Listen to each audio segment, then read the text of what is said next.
Hello everyone, my name is Yash Punya and this video is going to be a little different what I usually post on this particular channel. So इसमें हम क्या कर रहे हैं आपका जो leet code का हमारा जो लेटेस्ट कॉन्टेस्ट हुआ है ऑन December 6 बाई वीकली 171 हमारा जो कॉन्टेस्ट का नंबर है इसमें इसे हम सॉल्व करेंगे, इसका सॉल्यूशन देखेंगे और आपकी सारी A B C and D जो भी हमारी चारों प्रॉब्लम्स है उन्हें देखेंगे और बहुत अच्छी तरीके से इनके सॉल्यूशंस को समझने की कोशिश करेंगे। और मैं आपको लिंक करके दिखाऊंगा कि यार जो भी हमारी चीज़ें इसमें यूज़ हुई हैं वो सारी प्लेलिस्ट आपको मेरे चैनल पे मिल सकते हैं अगर आप बहुत डिटेल में देखना चाहते हो। लाइक फर्स्ट वीडियो में हमने नंबर थ्योरी के कॉन्सेप्ट यूज़ किया, सेकंड प्रॉब्लम में हमने कुछ ऑप्टिमाइजेशंस देखी है, थर्ड में हमने ग्रीडी देखा एंड डी में हमने क्या सेगमेंट आपके क्या है coordinate compression segment tree Fenwick tree वगैरह वाले कॉन्सेप्ट देखे। तो ये सारी चीज़ें मैं ऑलरेडी अपने चैनल पे कवर करा चुका हूँ। अगर आप बहुत डिटेल में इन कॉन्सेप्ट्स को देखना चाहते हो तो आप मेरी सीरीज़ को फॉलो कर सकते हो, चैनल पे सारी सीरीज आपको मिल जाएंगी। आप आगे यार इसका सॉल्यूशन देखेंगे, सारी प्रॉब्लम्स को सॉल्व करेंगे और बहुत अच्छी तरीके से समझने की कोशिश करेंगे कि कैसे हम सॉल्व कर सकते हैं। एंड अगर आपको कॉन्टेस्ट में कुछ भी चीज़ें बची होंगी या आपकी कोई प्रॉब्लम बची होगी तो आप क्या है टाइम स्टैम्प पे जाके उस पर्टिकुलर प्रॉब्लम को देख सकते हैं जैसे भी आपको कन्वीनियंट लगे। एंड अगर आपको सॉल्यूशंस अच्छे लगते हैं, आपको चैनल अच्छा लगता है, आपको चीज़ें समझ में आती हैं तो please do subscribe to the channel, please do share it with your friends. अब आ गया फर्स्ट प्रॉब्लम से हम अपना स्टार्ट करते हैं। फर्स्ट प्रॉब्लम में बोला गया you are given an integer num a number num is called a prime number, a complete prime number if every prefix and every suffix of num is prime। तो ठीक है, हमें बोला गया है कि यार एक मुझे नंबर नम दिया गया है और इसको हम क्या है कंप्लीट प्राइम नंबर तब बोलेंगे जब इसके सारे सफिक्स और इसके जितने भी प्रीफिक्स होंगे वो भी अगर प्राइम नंबर्स होते हैं सो इस नंबर को मैं क्या है कंप्लीट प्राइम नंबर बोल सकता हूँ। तो हमारे पास यार प्रॉब्लम क्या बच जाती है कि यार जो भी मेरे पास नम, फॉर एग्जांपल मेरे पास नम हो सकता है 635 कुछ एक, ये कोई भी हमने एक भी रैंडम नंबर लिया है तो इसके मेरे पास कितने प्रीफिक्स हो सकते हैं इस पर्टिकुलर नंबर के, 6 हो सकता है, 63 हो सकता है, 635 एक नंबर हो सकता है मेरे पास। इसके कितने मेरे पास सफिक्स हो सकते हैं, सफिक्स मेरे पास हो सकता है 5 and 3 5 and 6 35, इस तरीके से मेरे पास क्या है सफिक्स हो सकता है। अगर आप यूनिक नंबर्स देखो तो 6 6 3 5 एंड 3 5 एंड 6 3 5, ये मेरे पास क्या है पांच नंबर्स हुए। इन पांचों नंबर्स को मुझे चेक करना है क्या ये प्राइम नंबर्स है। तो मुझे बस एक फंक्शन लिखना होगा कि यार ये जो मेरे नंबर्स है आर दे प्राइम नंबर्स। अगर ये सारे प्राइम नंबर्स हैं मेरे पास तो बस मैं क्या रिटर्न कर दूंगा ट्रू। और रिटर्न करने में ट्रू रिटर्न करने से मेरा ये हो जाएगा कि ये पर्टिकुलर नंबर जो है वो कंप्लीट प्राइम नंबर है, नहीं तो नहीं होगा। तो बस यार मेरी प्रॉब्लम अब क्या है, मेरी प्रॉब्लम सिर्फ इतनी रह गई है कि मुझे इस प्राइम नंबर लिखना है और इसे एक ऑप्टिमाइज तरीके से लिखना है। क्यों? क्योंकि हमारे पास जो x की वैल्यू है वो 1 से 10 की पावर 9 तक जा सकती है, तो हमें एक ब्रूट फोर्स सॉल्यूशन नहीं लिख सकते, हमें थोड़ा सा ऑप्टिमाइजेशन के साथ यहाँ पे काम करना होगा। और एक जो हम प्राइम नंबर चेक का फंक्शन होता है रूट एन में हमारा जो चलता है उसी को हम यूज करेंगे और उसे थोड़ा सा ऑप्टिमाइज करने की यहाँ पे कोशिश करेंगे। तो हम किस तरीके से इस फंक्शन को लिख सकते हैं। पहली चीज़ यार मैं आपको समझा देता हूँ कि हम अपने प्रीफिक्सेस को कैसे जनरेट करेंगे, जो भी हमारे प्रीफिक्स या सफिक्स होंगे। तो जैसे कि हमने यहाँ पे देखा था नंबर है मेरे पास 635, तो हम ये हमारे पास सिंपल एक नंबर है जो कि अभी इंटीजर फॉर्मेट में है, तो हम इसे एक स्ट्रिंग में कन्वर्ट कर लेंगे, स्ट्रिंग एस में। तो ये हमारे पास 65 इस तरीके से हो जाएगा। फिर हम क्या है सिंपल जो हमारी स्ट्रिंग है एस डॉट सब स्ट्रिंग, हमारे पास जो फंक्शन होता है हमारे एस या आपके जो भी आप लाइब्रेरी यूज़ कर रहे हो, जो भी आप लैंग्वेज यूज़ कर रहे हो, उसमें सब में सब स्ट्रिंग का हमारे पास फंक्शन मिल जाता है। उसमें अपने इंडेक्सेस को पास करके और अपने जो भी हमारे डिफरेंट डिफरेंट हमारे वो हैं प्रीफिक्सेस है, उसके मदद से अपने क्या प्रीफिक्सेस को जनरेट कर लेंगे। और फिर हमारे पास एस टी वाई होता है। मैं सी प्लस प्लस की यहाँ पे बात कर रहा हूँ वरना आप अपनी लैंग्वेज प्रेफर्ड लैंग्वेज पे देख सकते हो जावा या पाइथन में, कि हम अपनी जो स्ट्रिंग्स है स्ट्रिंग नंबर्स है उन्हें इंटीजर में कन्वर्ट करके और फिर हम अपने इस प्राइम वाले फंक्शन को इसे भेजेंगे। और अगर मेरे पास कोई भी ये prime number particular prime number अगर मेरे पास फॉल्स आ जाता है कि यार ये प्राइम नंबर नहीं है तो मैं रिटर्न कर दूंगा फॉल्स को। अगर नहीं आता तो बस हम कंटिन्यू करेंगे, सारे नंबर्स को चेक करेंगे, अगर सारे नंबर्स मेरे प्राइम नंबर्स होते हैं तो बस मैं वहाँ पे रिटर्न कर दूंगा ट्रू को। सो हमारे पास जो इस प्राइम फंक्शन हो सकता है वो किस तरीके से होगा, हम एक थोड़ा सा सूडो कोड में देख लेते हैं। तो हमारे पास जब हम प्राइम नंबर से देखते हैं तो प्राइम नंबर मेरे पास क्या होता है, एक प्राइम नंबर होता है जिसका सिर्फ दो फैक्टर्स होते हैं, एक तो वो वन होता है और एक वो खुद ही होता है। फॉर एग्जांपल अगर एक्स है तो खुद ही है, लाइक सेवन मेरे पास एक प्राइम नंबर है, इसे हम किससे डिवाइड कर सकते हैं, वन से या सेवन से। फॉर एग्जाम्पल 17 है हमारे पास 1 या 17 यही दो नंबर्स हो सकते हैं। तो भी चेक करने के लिए हमारे पास क्या तरीका होता है, हम चेक करने के लिए सिंपल तरीका होता है कि हम डिविजिबिलिटी के थ्रू चेक करते हैं। कि फॉर एग्जांपल हमारे पास 18 है यार, तू तो 18 को डिवाइड कर रहा है तो 18 तो प्राइम नंबर नहीं है, तो हम इसी तरीके से चेक करते हैं। अब लाइक 23 आया तो 23 को वन डिवाइड कर रहा है, कोई बात नहीं, उसके बाद वन से के बाद सिर्फ 23 तक ही हमारे पास नंबर्स होंगे जो उसे डिवाइड करेंगे। तो बस हमारे पास यहीं पे वो चीज़ें हो जाती है, हम डिविजिबिलिटीज के थ्रू चेक कर लेते हैं।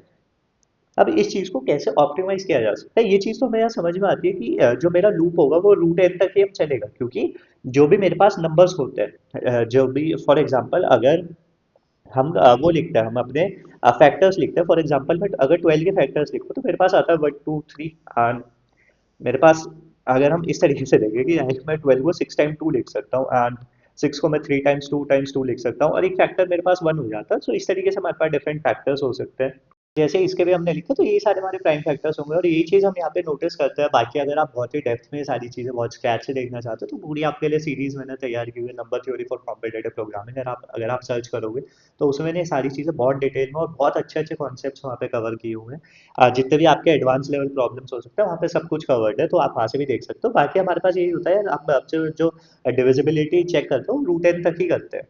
और जो नेक्स्ट चीज़ हमारे पास आती है यार, अगर मेरे पास कोई इवन नंबर फॉर एग्जांपल 2 है, सो 2 ही मेरे पास सिर्फ एक इवन नंबर ऐसा है जो कि एक प्राइम नंबर है।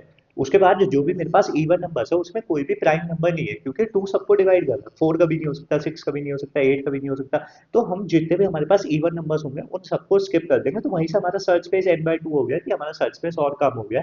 जितने भी हमारे इवन नंबर्स हैं हमने सबको इग्नोर किया है, और उसके बाद बस आई की वैल्यू 3 से स्टार्ट करेंगे, आई स्क्वायर बाय आई जो हमारा लेस देन एन होना चाहिए, और आई प्लस इक्वल्स टू 2 करके बस एन मॉड आई चेक कर लेंगे जो भी हमारा फॉर लूप होगा।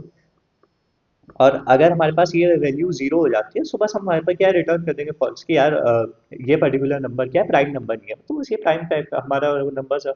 कोड भी देख लेते हैं, काफी सिंपल हमारे पास कोड होने वाला है, तो आपको सारी चीजें बहुत इजीली समझ में आ जाएंगी। बस हमने स्ट्रिंग में कन्वर्ट किया, एन साइज आया हमारे पास, और उसके बाद अपने प्रीफिक्सेस को हमने जनरेट किया, जो जैसे हमने आपको ऊपर बताया था मैंने ऑलरेडी। फिर इस प्राइम फंक्शन हमारा सेम वही काम, सफिक्स हमने जनरेट किया, और इस प्राइम फंक्शन से हमने काम किया, और अगर कोई भी ऐसा नंबर आ जाता है जो प्राइम नहीं है तो बस हम वहीं पे इमीडिएटली फॉल्स रिटर्न कर देंगे, वरना हम क्या रिटर्न करेंगे ट्रू को।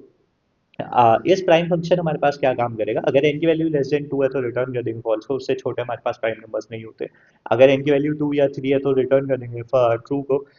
बस ये क्या है, एज केसेस को हम अपना क्या कवर कर रहे हैं यहाँ पे। अगर मेरे पास इवन नंबर हो जाता है तो हम रिटर्न करेंगे फॉल्स को, नहीं तो जो भी मेरे पास ऑड नंबर्स है हम उनसे चेक करते हैं, डिविजिबिलिटी चेक करते हैं, और अगर कोई भी मेरे पास नंबर ऐसा आ जाता है जो कि उसे डिवाइड कर रहा है तो बस वहाँ पे रिटर्न कर देंगे फॉल्स को। और अगर कोई भी नंबर नहीं मिलता तो हम रिटर्न कर देंगे लास्टली ट्रू को। काफी एक ऑप्टिमाइज तरीका हो जाता है प्राइम नंबर्स को फाइंड आउट करने का। रूट एन में हमने और भी ज्यादा सर्च स्पेस कम किया तो रन टाइम हमारा काफी फास्ट हो जाता है, और हमारी इस टाइम कॉम्प्लेक्सिटी के अंदर काम कर जाएगा। टाइम कॉम्प्लेक्सिटी सिंपल, हमारे पास 10 टाइम्स रूट एन हो जाएगी, क्योंकि 10 हमारे पास क्या आता है, जो भी हमारे पास नंबर ऑफ डिजिट्स है हर एक पर्टिकुलर नंबर में ज्यादा से ज्यादा हमारे पास 10 ही डिजिट्स होने वाली है, तो सबसे बड़ा नंबर भी मेरे पास 10 ही होगा, और हर नंबर को चेक करने के लिए मुझे रूट एन हमारे पास टाइम कॉम्प्लेक्सिटी होगी, जो भी हमारे पास उस नंबर को चेक कर रहे हैं हमें इस प्राइम फंक्शन लगा के। 10 हमें बस ये बता रहा है कितने डिफरेंट नंबर्स हमारे पास हो सकते हैं ज्यादा से ज्यादा, तो यही हमारी टाइम कॉम्प्लेक्सिटी हो जाएगी। काफी सिंपल तरीके से हम काम करेंगे। काफी एक इजी प्रॉब्लम थी, बस थोड़ा सा हमें चीजें पता होनी चाहिए, थोड़ी सी ऑप्टिमाइजेशन हम कर सकते हैं। एंड बाकी आप बहुत डेप्थ में अगर ये सारी चीजें देखना चाहते हो तो number theory for competitive programming आप मेरे चैनल पे सीरीज देख सकते हो, और you will be shock, like मैंने सारे जितने भी आपके एडवांस टॉपिक्स हो सकते हैं, चाइनीज रिमाइंडर थ्योरम, आपके डिविजिबिलिटी, डायफाइन इक्वेशन, डेजॉइट्स आइडेंटिटी, सब कुछ कवर्ड है। आपके 2000 रेटेड प्रॉब्लम्स, कोड फोर्सेस से जितने भी आप देख सकते हो वो सब वहाँ पे है। तो बस अब क्या है, सेकंड अपने सेकंड प्रॉब्लम को स्टार्ट करते हैं, सॉल्यूशन उसका देखते हैं, फिर थर्ड फोर्थ अपनी सारी प्रॉब्लम्स को स्टार्ट करते हैं। And I hope you are enjoying this, and like I hope you are understanding these things. So बस अभी next problem. So for the next problem, let's see how we are going to solve this. So इस particular problem में हमें बोला गया है, you are given an integer array nums. For each element nums of I, you may perform the following operation any number of times, including zero. Increase nums of I by one or the decrease nums of I by one. तो हमें क्या बोला गया है यार, आपको एक nums करके एक array दिया गया है, और इस nums वाले array में हमारे पास nums of I जो भी है हमारे पास array के elements है, तो उसके एरे के एलिमेंट्स में हम कुछ ऑपरेशंस परफॉर्म कर सकते हैं। या तो हम कोई भी ऑपरेशन परफॉर्म ना करें, या फिर हम कुछ ऑपरेशन परफॉर्म कर सकते हो। क्या ऑपरेशन होंगे, या तो हम उसकी वैल्यू को इंक्रीज कर सकते हैं +1, नहीं तो हम डिक्रीज कर सकते हैं बाय -1। सो ये हमारे पास दो ऑपरेशंस होने वाले हैं, और इन ऑपरेशंस को परफॉर्म करने वक्त हमें क्या चाहिए, a number is called a binary palindrome if it's binary representation without leading zero reads the same forward and backward.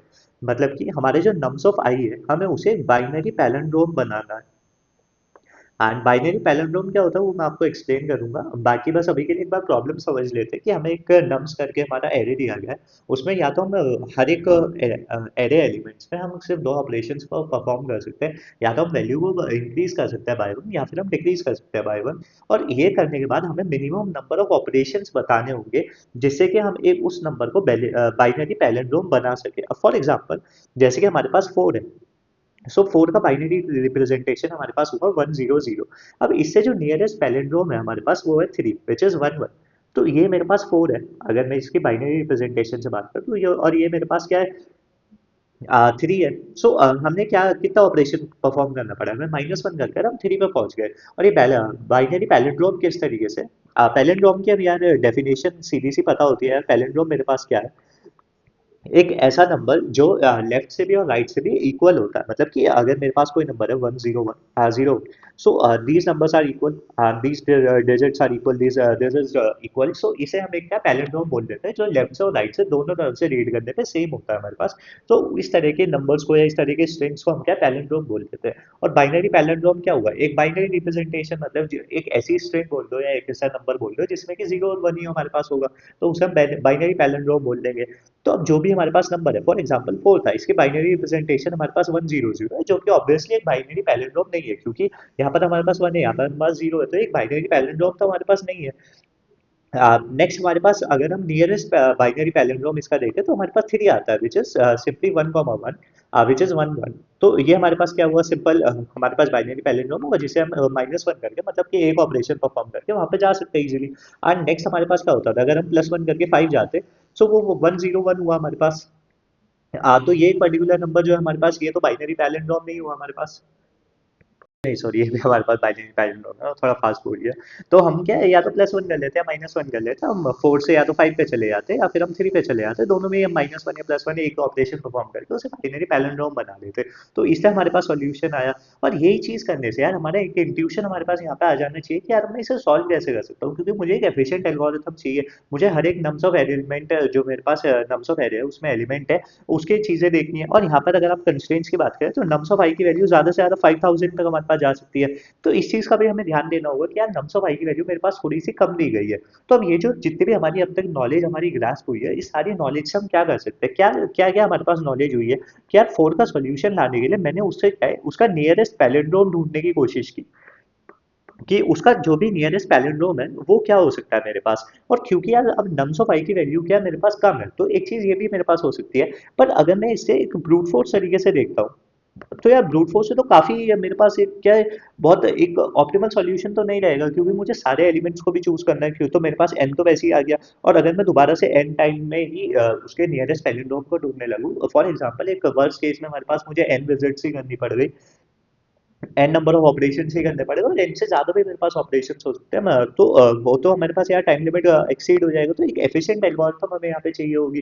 तो एक एफिशिएंट एल्गोरिथम यहाँ पे हमारे पास क्या हो सकती है कि यार जिस तरीके से हम प्री कंप्यूट वाली हमारे पास बहुत सारी प्रॉब्लम्स होती है, प्री कंप्यूट करके हम चीजें रख लेते हैं और उस प्री कंप्यूटेशन से हम क्या है, अपनी चीजों को इजीली सॉल्व कर पाते हैं। अब यहाँ पर हम क्या प्री कंप्यूट कर सकते हैं और किस तरीके से अपनी प्रॉब्लम को सॉल्व कर सकते हैं। तो हम एक काम करते हैं यार, क्योंकि मुझे किसी भी नंबर का नियरेस्ट पैलिंड्रोम ढूंढना है, तो एक काम ऐसा नहीं कर लेते कि यार जितने भी मेरे पास बाइनरी पैलिंड्रोम्स है, जितने भी मेरे पास बाइनरी पैलिंड्रोम है, मैं उन सारे बाइनरी पैलिंड्रोम को एक अपनी क्या एक लिस्ट में स्टोर करके रख लेता हूँ, एक एरे में स्टोर करके रख लेता हूँ। और जब भी मुझे किसी भी नंबर का उसका ढूंढना होगा तो मैं बाइनरी सर्च की मदद से या लोअर बाउंड की मदद से कोई, हमें बहुत इजीली क्या अपने लॉग लॉग एन में उसे सर्च कर लूँगा। और ये जो बाइनरी पैलिंड्रोम है, ये बनाने के लिए, इस पूरी लिस्ट को जनरेट करने के लिए मैं इज़िली कर सकता हूँ, क्योंकि n की वैल्यू ज़्यादा से ज़्यादा मेरे पास क्या है 5000 होगी। तो मैं एक ऑप्टिमल तरीके से ये चीज़ें कर सकता हूँ। और अगर मैं 2 की पावर 13 देखता हूँ तो समटाइम्स लाइक 8 के मेरे पास आती है। तो मेरे पास एक 13 बिट लेंथ के मैं अपने नंबर्स जनरेट कर सकता हूँ, जितने भी मेरे पास बाइनरी पैलिंड्रोम्स होंगे वो सारे नंबर्स मैं यहाँ पे जनरेट कर पाऊंगा बहुत इजीली। जैसे कि हमारे पास 1 तो सिंपल होता है, 3 को हम 1 1 से रिप्रेजेंट कर लेंगे, 5 हमारे पास 101 हुआ, एंड 7 सिमिलरली हमारे पास 111 हो जाता है। एंड नेक्स्ट हमारे पास क्या हो सकता है, 9 हो सकता है विच इज 1001। तो इस तरीके से हमारे पास जितने भी डिफरेंट मेरे पास बाइनरी पैलिंड्रोम्स है, मैं उनको ऑलरेडी एक लिस्ट में स्टोर कर लूंगा। और उसके बाद क्या है, जो भी मेरे पास नम्स ऑफ आई आता है, उसमें बाइनरी सर्च लगा के अपने नंबर को फाइंड आउट कर लूंगा। और जो भी मेरे पास मिनिमम वैल्यू होगी वो कैलकुलेट कर लेंगे। किस तरीके से कैलकुलेट करेंगे, वही वाली चीज़ है कि जो भी उसके नियरेस्ट पैलिंड्रोम है उसे क्या है, एक नेगेटिव ऑपरेशन से करके, क्योंकि मैं -1 कर सकता हूँ या +1 कर सकता हूँ, और उसमें जो भी मेरे पास मिनिमम वैल्यू होती है इन दोनों ऑपरेशन में से परफॉर्म करके उसके नियरेस्ट में से हम कैलकुलेट करेंगे। अब फॉर एग्जांपल यार x है और उसका, फॉर एग्जांपल अगर मैं उसमें ऐड करता हूँ, ऐड करके मेरे पास x+10 उसका नियरेस्ट आता है, सब्ट्रैक्ट करके मेरे पास x-5 पे एक मेरे पास मिनिमम आ जाता है, यहाँ पे 5 हुआ 10 हुआ, तो इसकी दोनों में से मिनिमम वैल्यू मैंने ले ली और मेरा फाइनल आंसर आ जाता है। तो इस तरीके से हम क्या कैलकुलेशंस को कर सकते हो। और जो चीज़ें हमें सबसे ज़्यादा यहाँ पे समझ में आई है वो यही आई है कि यार मुझे नियरेस्ट पैलिंड्रोम को अगर मैं स्टोर करके रख लेता हूँ तो मेरे पास चीज़ें आ जाती है। अगर अब यहाँ पे अगर हम इंट्यूशन की बात करते हैं कि यार ये चीज़ दिमाग में कैसे आएगी, ये ऐसी आती है यार, हम प्रॉब्लम को समझते गए, हम स्टेप बाय स्टेप एक एक एग्जांपल को समझते हुए चले गए, और हमें यार समझ में आया कि यार हर एग्जांपल के लिए मैं काम तो यही कर रहा हूँ ना, कि मैं उसमें तब तक प्लस प्लस करता रहूंगा जब तक कि मुझे पैलिंड्रोम नहीं मिल जाता, या उसमें कब तक मैं माइनस माइनस करता रहूंगा जब तक मैं उस पर पैलिंड्रोम नहीं मिल जाऊंगा। क्योंकि मेरे पास दो ही डायरेक्शन है, या तो मैं राइट में जाऊंगा चीज़ों को इंक्रीज करते हुए, या फिर मैं लेफ्ट में जाऊंगा चीज़ों को डिक्रीज करते हुए, और उसके हिसाब से मैं काम कर लूँगा। तो हम चाहते हैं कि यार ये वाला जो मेरा काम है ये ऑप्टिमाइज़ हो सके, और जितने जिस भी तरीके से हम ऑप्टिमाइज़ कर सके वो हम देख लेंगे। तो बस किस तरीके से ऑप्टिमाइज़ कर लेंगे, एक बाइनरी सर्च की मदद से, कि हम पहले से ही स्टोर करके रख लेते हैं कि ये मेरा पर्टिकुलर जो नंबर है ये बाइनरी पैलिंड्रोम है, और ये मेरी लिस्ट ऑलरेडी जनरेटेड है, तो मैं लोअर बाउंड की मदद से जो भी उससे जस्ट एक ग्रेटर देन या लोअर देन नंबर होता है मेरे पास, उसकी मदद से मैं कैलकुलेट कर लूँगा। बाइनरी सर्च मेरी बहुत ज़्यादा एफिशिएंट फास्ट एल्गोरिथम है ही। तो यहाँ पर हमारे पास time complexity simple n log n में हम क्या है, अपने सॉल्यूशन को ले आएंगे जो कि हमारी टाइम लिमिट में काम कर जाएगा। बाकी यार जो समझने की अब यहाँ पे बात होती है कि how are we going to generate all the palindromes. तो वो चीज़ समझने की कोशिश करते हैं कि मेरे पास जितने भी पैलिंड्रोम्स हैं मैं उन्हें कैसे जनरेट कर सकता हूँ, तो ये वाला जो मेरे पास फंक्शन है ये किस तरीके से काम करेगा। तो उस चीज़ को यहाँ पे समझने की कोशिश करते हैं, स्टेप बाय स्टेप देखेंगे, सारी चीज़ों को देखेंगे। तो यार क्योंकि यहाँ पे अब मुझे क्या है, बाइनरी पैलिंड्रोम्स बनाने हैं। अब जो मेरे पास बाइनरी पैलिंड्रोम्स है, क्या वो डिफरेंट है एक डेसिमल जो मेरे पास एक इंटीजर पैलिंड्रोम होता है, एज सच ज़्यादा डिफरेंस नहीं है। इंटीजर पैलिंड्रोम्स में मेरे पास डिफरेंट डिफरेंट नंबर्स है, फॉर एग्जांपल 1 2 3 2 1, ये एक मेरा इंटीजर पैलिंड्रोम हुआ। अब बाइनरी पैलिंड्रोम मेरे पास क्या हुआ, 1 0 1 0 1, ये एक मेरे पास बाइनरी पैलिंड्रोम हुआ जिसमें कि सिर्फ 0 और 1 मेरे पास आते हैं। तो अब ये वाली चीज़ देखते हैं, हम जब डेसिमल रिप्रेजेंटेशन में बात करते हैं, इंटीजर रिप्रेजेंटेशन में हम देखते हैं, तो उसमें हमारे पास पैलिंड्रोम क्या होता है, हमारे पास एक तो लेफ्ट पार्ट हो जाता है। मैं आपको क्या एक एक इवन नंबर का बताता हूँ, सो उसमें समझना इजी होगा हमारे लिए। एक ये हमारे पास लेफ्ट हुआ, एक ये हमारे पास राइट हुआ। तो हम क्या करते हैं कि लेफ्ट पार्ट को हम जनरेट करते हैं, और बस हमारा राइट पार्ट क्या होता है उसका सिमेट्री हो जाता है। मतलब कि बस हम लेफ्ट का एक तरीके से रिवर्स कर देंगे तो हमारा राइट पार्ट भी जनरेट हो जाता है, और उस तरीके से हमारा काम हो जाएगा। वहाँ पे इवन और ऑड लेंथ का थोड़ा सा फर्क आएगा बस, क्योंकि ये अगर मेरा लेफ्ट पार्ट है और अगर यही मेरा राइट पार्ट भी हुआ और मैंने इसे फ्लिप किया 3 2 1 हुआ, बस इसकी फर्स्ट डिजिट को हम पॉप कर देंगे, क्योंकि ऑड लेंथ वाले में थर्ड को हम क्या डुप्लीकेट नहीं कर सकते, जो हमारा मिडिल एलिमेंट है वो दोनों तरफ आएगा लेफ्ट और राइट में। सो बस क्या है, जब हमारी ऑड लेंथ वाली काम होगा तो उसलिए कर देंगे। अब जो हमारे पास नेक्स्ट चैलेंज आता है कि यार अब मैं कैसे जनरेट करूँ ये जो बिट्स है मेरे पास। अब ये तो चीज़ हमें समझ में आ गई कि यार ठीक है, जो भी मेरे पास लेंथ है उस लेंथ का हाफ कर लूंगा मैं। आ, उस लेंथ का जो भी है मेरे पास हाफ कर लूंगा, और उसके बाद मैं अपना क्या है लेफ्ट पार्ट को बनाने की कोशिश करूंगा। और जो मेरा राइट पार्ट है, अगर उस एन की वैल्यू इवन है तो मेरा राइट पार्ट क्या है, बस लेफ्ट का रिवर्स है, कि मैं लेफ्ट को रिवर्स कर दूंगा और उससे मेरा राइट पार्ट भी आ जाएगा, और दोनों को मैच, हाँ, मैं कॉन्कैटिनेट करके अपने क्या फाइनल सॉल्यूशन तक ले आऊंगा। और अगर उसकी ऑड लेंथ है तो सिंपल है, राइट में से राइट को मैं रिवर्स करूंगा, और जो उसकी फर्स्ट डिजिट है उसे पॉप कर दूंगा, उसे रिमूव कर दूंगा, और उसके बाद उन्हें कॉन्कैटिनेट कर दूंगा, क्योंकि मैं मिडिल एलिमेंट को दोनों तरफ ले जाना चाहता हूँ, डुप्लीकेट नहीं करना चाहता। तो इस तरीके से हम क्या बाइनरी पैलिंड्रोम्स अपने जनरेट कर सकते हैं। अब जो नेक्स्ट चीज आती है यार, ठीक है मेरे पास, मैं अपने लेफ्ट को अब क्या है यहाँ पे कन्वर्ट करना, लेफ्ट को बनाना चाहता हूँ, किस तरीके से बनाएंगे हम वो चीज समझने की कोशिश करते हैं। फॉर एग्जाम्पल मेरे पास यार हाफ की जो लेंथ आती है, सिमिलर सी बात है, मैं आपको एक एग्जाम्पल से दिखाने की कोशिश करता हूँ ये वाली चीज़ है। ठीक है, हाफ की वैल्यू अगर मेरे पास 3 होती है, फॉर एग्जाम्पल बस हम एक एग्जाम्पल समझने की यहाँ पे कोशिश कर रहे हैं। फॉर एग्जाम्पल मेरे पास हाफ की वैल्यू 3 होती है, तो मुझे अब क्या है, जो भी मेरे पास लेफ्ट है उन सारे लेफ्ट को जनरेट करना है। यहाँ पे हाफ की वैल्यू 3 कैसे आ रही है, जब इनकी वैल्यू मेरे पास एक एग्जाम्पल 6 आई, ये 6 मुझे क्या बता रही है कि 6 बिट लेंथ का मुझे एक पैलिंड्रोम बनाना है। इसी तरीके से हम सारे बिट लेंथ्स के पैलिंड्रोम बनाने की कोशिश करेंगे। मैं आपको ये वाली चीज़ भी एक बार क्लियर कर देता हूँ। मेरे पास हमारे पास यहाँ पे बिट लेंथ का कॉन्सेप्ट कहाँ से आ रहा है, जब हम जनरेट करना चाह रहे हैं पैलिंड्रोम्स को तो उनके डिफरेंट डिफरेंट लेंथ्स है और उनके लेंथ के हिसाब से हम क्या अपना लेफ्ट और राइट को कैलकुलेट कर रहे हैं। तो यहाँ पर अगर आप कैलकुलेट करने की कोशिश करते हो जो भी हमारे पास बाइनरी रिप्रेजेंटेशन होती है तो हम क्या यहाँ पे 13 लेंथ की यूज करेंगे, क्योंकि 2 की पावर 13 हमारी समथिंग लाइक 8 के आता है हमारे पास, तो उससे हम सेफली सारे पैलिंड्रोम्स को जनरेट कर पाएंगे जिससे हमारे सारे सॉल्यूशंस आ जाएंगे। अगर आप 2 की पावर 14 करते हो तो 16 के समथिंग हमारे पास हो जाता है, तो थोड़ा सा हमारे पास स्लो हो जाएगा। आप सेफ रहना चाहते हो तो आप वो भी कर सकते हो, बट 2 की पावर 13 से हमारे पास क्या है, सारे वो पैलिंड्रोम जनरेट हो जाएंगे जिससे कि हम अपने सॉल्यूशन को ला सकते हैं। क्योंकि हमारे पास जो नम्स ऑफ आई की वैल्यू है वो सिंपल से 5000 तक जा रही है, तो एक समथिंग लाइक 8 की is a safe space for us.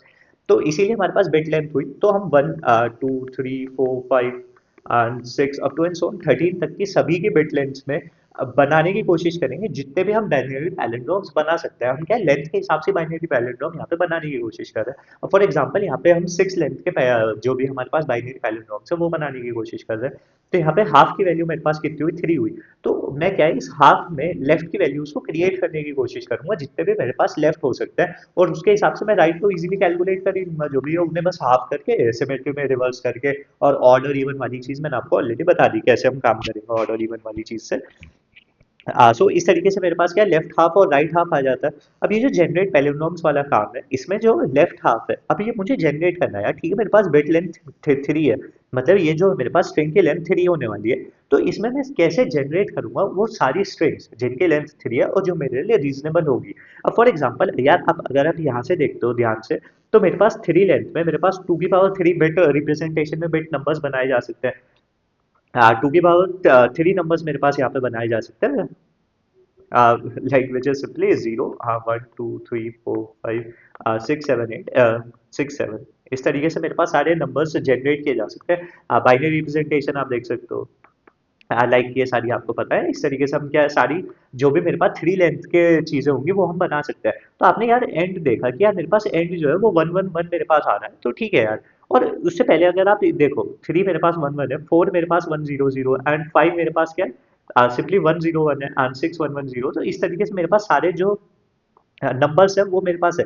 मैं आपको क्या है यार स्ट्रिंग की लेंथ बनाने की बता रहा हूँ यहाँ पे हम कि किस तरीके से जो मेरे पास लेंथ वाली स्ट्रिंग्स है उन्हें हम जनरेट कैसे करेंगे, वो वाली चीज हम यहाँ पर समझने की कोशिश कर रहे हैं। तो आप देखोगे तो जीरो हमने नेग्लेक्ट कर दिया क्योंकि जीरो ये हमारे पास 0 0 0 and this is simply 0 0 1 and this is simply 0 1 0 and this is simply 0 1 1। तो अगर आप यहाँ पे देखोगे तो यहाँ पे स्टार्टिंग में जीरो आ रहा है, तो इससे हमारे पास क्या है जो नंबर है वो फीजिबल नहीं होगा, क्योंकि यहाँ पे हमारे पास क्या है स्टार्टिंग विद जीरो हमारे पास मतलब क्या है लीडिंग विद जीरो नंबर्स आ रहे हैं, तो लीडिंग विद जीरो नंबर्स को हम इग्नोर कर देते हैं। तो ये सारे नंबर्स को हमने ऑलरेडी इग्नोर कर दिया। हमने स्टार्ट कहाँ से किया, हमने 2 की पावर 4 से स्टार्ट किया, जहाँ पे हमारे पास 1 की वैल्यू क्या है, एक मोस्ट सिग्निफिकेंट बिट हमारी जो है वो 1 है।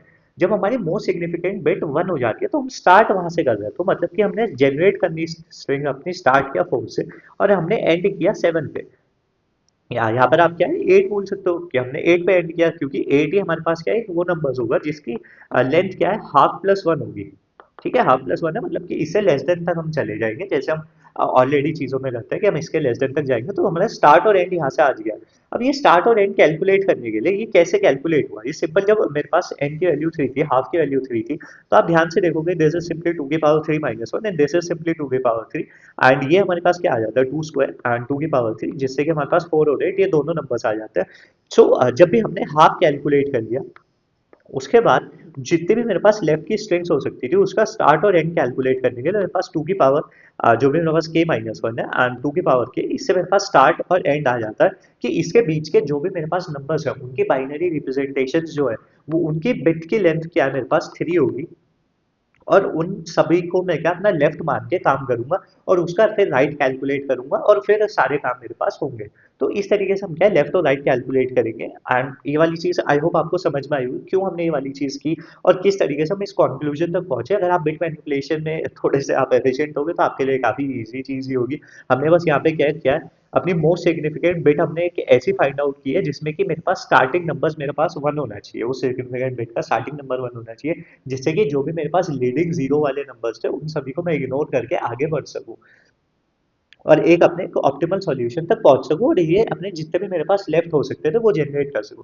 तो अगर मैं थोड़ा सा आपको रिवाइज करने की यहाँ पे कोशिश करता हूँ तो वो रिवीजन सिंपल यहाँ पे यही होगा कि जो भी क्योंकि यहाँ पर हमारे पास क्या है, हम क्या कर रहे थे, हम जनरेट कर रहे थे जो भी मेरे पास पैलिंड्रोम्स है, उन सारे पैलिंड्रोम्स की लिस्ट को जनरेट कर रहे थे और एक हमें ऑप्टिमल सोल्यूशन चाहिए था। अब क्योंकि जब हम पैलिंड्रोम्स की बात करते हैं तो हम एक तरह से लेंथ की बात करते हैं, मतलब कि स्ट्रिंग लेंथ की बात करते हैं कि यार जैसे एक ये मेरे पास पैलिंड्रोम है, दिस इज इट।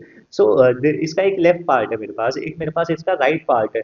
तो मैं इसे जनरेट करने के लिए, इस तरह के पैलिंड्रोम्स को जनरेट करने के लिए मैं क्या करता हूँ, मैं लेफ्ट पार्ट को जनरेट कर लेता हूँ, उसकी मदद से मैं राइट पार्ट को जनरेट कर लूंगा। पर जब मैं लेफ्ट पार्ट को भी जनरेट कर रहा हूँ तो मुझे एक हाफ चाहिए। हाफ क्या बता रहा है, उस स्ट्रिंग की लेंथ मुझे बता रहा है, और उसकी स्ट्रिंग की लेंथ की मदद से मैं चीज़ों को कैलकुलेट कर पाऊंगा। पर जब हम बाइनरी रिप्रेजेंटेशन की यहाँ पे बात करते हैं तो उस बाइनरी रिप्रेजेंटेशन में मुझे कैसे पता लगेगा कि मैं कहाँ से स्टार्ट करूँ और मैं कहाँ पे एंड करूँ उस लेफ्ट की स्ट्रिंग्स को कैलकुलेट करने के लिए। तो यहीं पे हमने देखा था यार, अगर मेरे पास हाफ की वैल्यू 3 आ जाती है, सो मैं सिंपल 2 स्क्वायर से 2 की पावर 3 मतलब कि 4 से लेस देन इक्वल्स टू 8 तक मैं जाऊंगा। तो मेरे पास सारे नंबर्स क्या हो जाएंगे, 4 5 6 7, ये मेरे पास 4 नंबर्स हुए। और इन्हीं के रिवर्स करके मैं क्या अपने नंबर्स और भी बना सकता हूँ। फॉर एग्जाम्पल जब मेरे पास 5 आता है, तो 5 is 101 which is an odd length string, तो उसके बाद मेरे पास क्या 01 हो जाएगा, जिससे कि मैं अपनी नेक्स्ट स्ट्रिंग बना पाऊंगा। कैसे मैं बना पाऊंगा, मैंने लेफ्ट बनाया विच इज सिंपली 101, और राइट बनाने के लिए हम क्या करते थे, हम लेफ्ट के इक्वल करेंगे 101, हम फिर इसे रिवर्स कर देंगे, तो इसका रिवर्स भी 101 ही हो जाएगा क्योंकि ये पैलिंड्रोम है। तो मैं आपको क्या 4 से बता देता हूँ, मेरे पास 100 था। सो ये मेरे पास लेफ्ट था विच इज 100, एंड उसके बाद मेरे पास राइट आ जाता है विच इज सिंपली 100। मैं इस राइट को रिवर्स कर दूंगा, सो मेरे पास हो गया 001। अब मैं इन्हें कॉन्कैटिनेट डायरेक्टली नहीं कर सकता क्योंकि इनकी लेंथ क्या है, ऑड है। अगर मैंने डायरेक्टली कॉन्कैटिनेट कर दिया तो यहाँ पे ये जीरो क्या है, रिपीट कर दिया। तो मैं क्या करूंगा, इसके रिवर्स करके फर्स्ट बिट को क्या पॉप कर दूंगा, और उसके बाद मेरे पास क्या है, इस तरीके से नंबर आ जाएगा जिसकी लेंथ मेरे पास 6 होगी, एंड उसके हिसाब से मैं चीज़ों को कैलकुलेट कर पाऊंगा सिंपली। हम इस तरीके से काम हो जाएगा हमारा, एन की वैल्यू 5 जो भी है हमारे पास, हाफ की वैल्यू 3 के हिसाब से चीज़ें आ जाएंगी कि यार मेरा फर्स्ट हाफ ये है, सेकेंड हाफ ये है, और ये क्या है, मेरा बाइनरी पैलिंड्रोम बन गया। और इस चीज़ को जितने भी अब मेरे पास ये चीज़ें जनरेट हो रही है, हर बिट लेंथ के हिसाब से हम यही काम करेंगे स्टार्ट और एंड की मदद से, इन सबको एक लिस्ट में स्टोर करते हुए चलेंगे और बाद में सॉर्ट कर लेंगे उस पर्टिकुलर लिस्ट को। तो इस तरीके से हमारा क्या सॉल्यूशन आ जाएगा। बाकी आप कोड देख लेते हैं एक बार, तो कोड देख कर आपको सारी चीजें बहुत अच्छी तरीके से क्लियर हो जाएंगी, एंड आई होप आपको पूरा इंट्यूशन समझ में आया होगा। मैंने अपनी पूरी कोशिश की है, फिर भी अगर आपको कुछ डाउट रहता है कमेंट कर सकते हो, मैं आपको एक्सप्लेन कर सकता हूँ चीजें, हम और भी कुछ भी देख सकते हैं चीजों को। बाकी हमारे पास चीजें यही रहने वाली है, मैक्सिमम वैल्यू हमने देखी, पैलिंड्रोम्स को हमने क्या जो भी हमारे पास है एक वेक्टर लिस्ट में हमने स्टोर किया, जनरेट पैलिंड्रोम्स में हमने मैक्सिमम वैल्यू दी, या 10,000 तक के सारे जितने भी पैलिंड्रोम्स है वो हम अपने यहाँ पे जनरेट कर लेंगे। एंड उन्हें एक लिस्ट में हमने स्टोर किया, उसके बाद उस लिस्ट के हिसाब से हमने वही वाला काम किया कि क्योंकि मुझे हर एक्स के लिए वैल्यू चाहिए और मैं अपने आंसर एरे में उसे स्टोर करना चाहता हूँ, जिसके कि हर वैल्यू, हर नम्स ऑफ आई के लिए, हर एक एरे एलिमेंट के लिए मुझे एक आंसर चाहिए, तो उसके लिए हमें स्टोर करेंगे चीज़ों को। और उसके बाद वही lower bound which is simply binary search से हम क्या एक लोअर बाउंड कैलकुलेट कर लेंगे, पैलिंड्रोम्स डॉट बिगिन पैलिंड्रोम्स डॉट एंड, और एक्स की वैल्यू को भेज के ये आपका क्या है, एसटीएल में हमारे पास, सी प्लस प्लस में हमारे पास लोअर बाउंड ऑलरेडी इंप्लीमेंटेड आता है, जावा पाइथन में आप देख सकते हैं आपको किस तरीके से चीजें मिलेंगी। एंड उसके बाद हम क्या है, अपने बस एरे का स्टार्टिंग और एंडिंग पॉइंट भेजते हैं एज अ पॉइंटर, एंड उसके बाद अपने एक्स जिसकी वैल्यू को हम सर्च करना चाहते हैं, तो ये हमें एक आइटरेटर पास कर देता है, और उस आइटरेटर की मदद से हम अपना क्या अपना बेस्ट आंसर फाइंड आउट कर लेंगे। वही बेस्ट आंसर कैसे होगा, एक्स में प्लस करके कुछ आएगा या माइनस करके कुछ आएगा, और उसके हिसाब से मिनिमम वैल्यू को हम कैलकुलेट कर लेंगे। आप देख सकते हो आई टी -x करके या -1 -x करके, ये सब क्या सिंपल मैथमेटिक्स आप खुद से देख सकते हैं। बाकी और जो भी हमारे पास आंसर आएगा उसे पुश कर देंगे। सारी चीज़ें मैं आपको ऑलरेडी समझा चुका हूँ, जो भी हमारी चीज़ें समझने की ट्यूशन वाली चीज़ें, इम्प्लीमेंटेशन है काफ़ी इजीली आप समझ जाएंगे। एंड जो हमारे पास नेक्स्ट इंपॉर्टेंट फंक्शन आता है विच इज सिंपली जनरेट पैलिंड्रोम्स, कि हम अपने पैलिंड्रोम्स को जनरेट करें किस तरीके से, हमारी जो भी हमारी लिमिट है उस लिमिट तक हम जाएंगे। अपनी लेंथ को हमने 13 तक रखा, जो भी हमारे पास पैलिंड्रोम्स है उन्हें एक वेक्टर में स्टोर करते हुए जाएंगे। हाफ कैलकुलेट किया, स्टार्ट कैलकुलेट किया विच इज सिंपली 2 ऑफ हाफ -1। हम कैसे कैलकुलेट करते हैं, हम सिंपल लेफ्ट शिफ्ट करते हैं आपने 2 की पावर को कैलकुलेट करने के लिए, एंड अपना एंड को कैलकुलेट किया। स्टार्ट से हमने स्टार्ट किया एक्स वैल्यू को less than equals to end तक गए, क्योंकि एंड हमें क्या है एक बिट +1 वाली स्ट्रिंग्स दे रहा था, लेंथ दे रहा था। लेफ्ट को कैलकुलेट किया, राइट को कैलकुलेट किया, अगर उनकी ऑड लेंथ है तो राइट की वैल्यू को पॉप कर दिया, एक वैल्यू को पॉप कर दिया, उसके बाद राइट की वैल्यू को क्या है रिवर्स करके लेफ्ट प्लस राइट किया, अगर उनकी वैल्यू क्या है डेसिमल में कम आती है तो बस उन्हें पुश कर दिया। यहाँ पे दो फंक्शन और हमारे पास, टू बाइनरी और टू डेसिमल, टू बाइनरी और टू डेसिमल यहाँ पे मैंने इंप्लीमेंट किए हुए हैं, ये भी आप देख सकते हो। ये समझाने वाली भी चीज़ नहीं है, बस हम अपने क्या है, किसी भी एक एक्स को बाइनरी रिप्रेजेंटेशन में एज अ स्ट्रिंग उसे कन्वर्ट कर रहे हैं, एंड एज अ एक स्ट्रिंग को जब हम पास कर रहे हैं तो उसका डेसिमल हमने क्या है कि इंटीजर में उसे डेसिमल में कन्वर्ट कर रहे हैं। काफ़ी सिंपल चीज़ है, आप ऑलरेडी समझते हैं, आप ऑलरेडी देखते हैं। जो चीज़ें यहाँ पे समझने की थी वो मैंने आपको समझाने की यहाँ पे पूरी कोशिश की है, आई होप आपको समझ में भी आई होगी। हाँ, तो यही यार इस पर्टिकुलर प्रॉब्लम का सॉल्यूशन था, एंड अगर आपको अच्छा लगा, आपको चीज़ें समझ में आई हो, तो बस आप कमेंट कर सकते हैं, लाइक करके मुझे बता सकते हैं। बाकी नेक्स्ट प्रॉब्लम की तरफ जाते हैं, अपनी जो सी वाली प्रॉब्लम है उसे देखते हैं, फिर डी वाली प्रॉब्लम देखते हैं और अपनी वीडियो को। So now let's look at the third problem. The problem number three कि इसे कैसे सॉल्व करेंगे, इसके सॉल्यूशन तक पहुंचते हैं। तो प्रॉब्लम में हमें बोला गया you are given two integer arrays technique one and technique two, each of length n represent the task to complete. हमारे पास क्या है, number of task to complete हमें बोला गया टेक्निक वन से टेक्निक टू, हमें दो एरेज दिए गए हैं, एरे ए या एरे बी, इस तरीके से हम यूज कर सकते हैं। एंड इसमें हमें क्या बोला गया, if the I task is completed using technique one you earn the technique of I points. हाँ, मतलब कि हमारे पास उसके बाद n नंबर ऑफ टास्क है हमारे पास, और अगर ith टास्क मैंने टेक्निक वन से किया है तो मुझे टेक्निक वन ऑफ आई, जो उस पर्टिकुलर एरे के एलिमेंट का वैल्यू होगी, वो मेरा स्कोर ऐड होगा। और अगर मैंने उसे टेक्निक टू से किया है तो technique two of i of array element will be added in my score. And you are also given an integer k representing the minimum number of tasks that must be completed using technique 1। तो हमें यहाँ पे एक constraint दिया गया है। एक constraint हमारा किस तरीका का है यहाँ पे, क्या कि हमें एक वैल्यू के दी गई है कि यार मुझे एटलीस्ट इतने टास्क तो के, मतलब कि एटलीस्ट के टास्क मुझे टेक्निक वन से ही करने पड़ेंगे, और बाकी जो मेरे बचे हुए टास्क है वो मैं किसी से भी कर सकता हूँ, मैं टेक्निक वन से भी कर सकता हूँ, मैं टेक्निक टू से भी कर सकता हूँ। बट हमारे पास यही कंडीशन है, you must complete at least k task using technique one, they do not need to be the first k task. ऐसा फर्स्ट के टास्क का हमारे कोई कंसेप्ट नहीं है, कोई भी के टास्क हम हमें क्या है एटलीस्ट टेक्निक वन से ही करने पड़ेंगे। अदर रिमेनिंग टास्क में भी कंप्लीटेड यूजिंग आइदर किसी भी टेक्निक से हम कर सकते हैं। And return N integer denoting the maximum total points and you can earn. तो यार प्रॉब्लम स्टेटमेंट काफी क्लियर है, हमारे पास सीधी सी बात है कि हमारे पास एन नंबर ऑफ हमारे पास टास्क है, और किसी भी एक ith टास्क को करने के लिए हमारे पास दो एरेज दिए गए हैं, एक तो टेक्निक वन है हमारे पास, एंड हमारे पास क्या है टेक्निक टू है। एंड इसी तरीके से टेक्निक वन और टेक्निक टू से अगर मैं टेक्निक वन से अपने टास्क को परफॉर्म करता हूँ तो मेरे पास technique one of ith element जो है मेरे पास उस एरे एलिमेंट का, उतने से मेरा स्कोर ऐड अप हो जाता है, वरना टेक्निक टू से मेरा स्कोर ऐड अप हो जाता है। और कंस्ट्रेंट मेरे पास क्या है कि मुझे एटलीस्ट के टास्क जो है, at least k task has to be done using the technique one. तो टेक्निक वन से मुझे एटलीस्ट के टास्क करने पड़ेंगे, तो यही हमारे पास एक कंस्ट्रेंट है, और उसके बाद हमें क्या मैक्सिमम स्कोर अपना बताना होगा कि जो भी मेरे पास मैक्सिमम स्कोर होगा वो मुझे बताना होगा। तो यहीं पे आप प्रॉब्लम स्टेटमेंट पढ़ते, प्रॉब्लम स्टेटमेंट आई होप आपको क्लियरली समझ में भी आ गई होगी। ये समझते या थोड़ा सा भी अंडरस्टैंडिंग लेते हमारे पास दो तीन तरीके लाइक आते हैं। जैसा होता है कि यार हमने एक प्रॉब्लम पढ़ी तो हमारे पास अब कुछ आइडियाज फ्लो करने स्टार्ट करते हैं। तो फर्स्ट आइडिया हमारे पास यही होता है कि यार जो मेरे पास के बिगेस्ट टास्क है टेक्निक वन की मदद से, क्योंकि मैं टेक्निक के टास्क मुझे करने ही पड़ेंगे टेक्निक वन से, तो मैं क्या करता हूँ ना, टेक्निक वन से जो भी बिगेस्ट टास्क है, मतलब कि जो भी बिगेस्ट स्कोर वाले टास्क है, जो भी बिगेस्ट पॉइंट वाले टास्क है, वो मैं कर लेता हूँ, और उसके बाद जो बचे हुए हैं वो मैं मैक्सिमम से ले लूंगा, या टेक्निक टू से या टेक्निक वन से। पर ये वाले जो हमारी ट्रिक है, ये वाला जो हमारा एक तरह से अप्रोच है, ये फेल क्यों होगा, ये चीज हम समझने की कोशिश करते हैं। हमने हमने क्या इस अप्रोच में समझा कि यार मैं जो मेरे पास के बिगेस्ट पॉइंट, के बिगेस्ट टास्क है, जो भी के बिगेस्ट पॉइंट्स वाले टास्क है वो मैं टेक्निक वन से कर लेता हूँ, जो भी टेक्निक वन के बिगेस्ट होंगे। बट हम यहाँ पर एक चीज इग्नोर कर रहे हैं, हो सकता था वो वाले टास्क अगर मैं टेक्निक टू से करता तो मेरा क्या ऑप्टिमल स्कोर ज्यादा ऑप्टिमाइज आता। तो ये वाली चीज को ध्यान में रखते हुए हम इस वाले अप्रोच को यहाँ पे क्या अपने को नेग्लेक्ट कर देते हैं कि यार ये वाला अप्रोच काम नहीं करेगा, क्योंकि सीधी सी बात वही है कि अगर मैं टेक्निक वन से के बिगेस्ट टास्क को लेता हूँ और टेक्निक टू से मुझे कुछ वो टास्क इग्नोर करने पड़ेंगे, क्योंकि मैं ith टास्क या तो टेक्निक वन से कर सकता हूँ या टेक्निक टू से कर सकता हूँ। अब हो सकता है अगर मैं टेक्निक वन से करता तो उसका पॉइंट 10 ही आता, पर टेक्निक टू से हो सकता था उसका पॉइंट क्या है 100 आ जाता मेरे पास। पर मैंने यहाँ पे टेक्निक टू को ध्यान में ही नहीं लिया था, मैंने सिर्फ के फर्स्ट जो भी मेरे पास टेक्निक वन से टास्क हो सकते थे, मैंने उन्हीं को ध्यान में रखा, उन्हें एक तरह से सॉर्ट किया और उनसे अपने काम में निकाल लिया।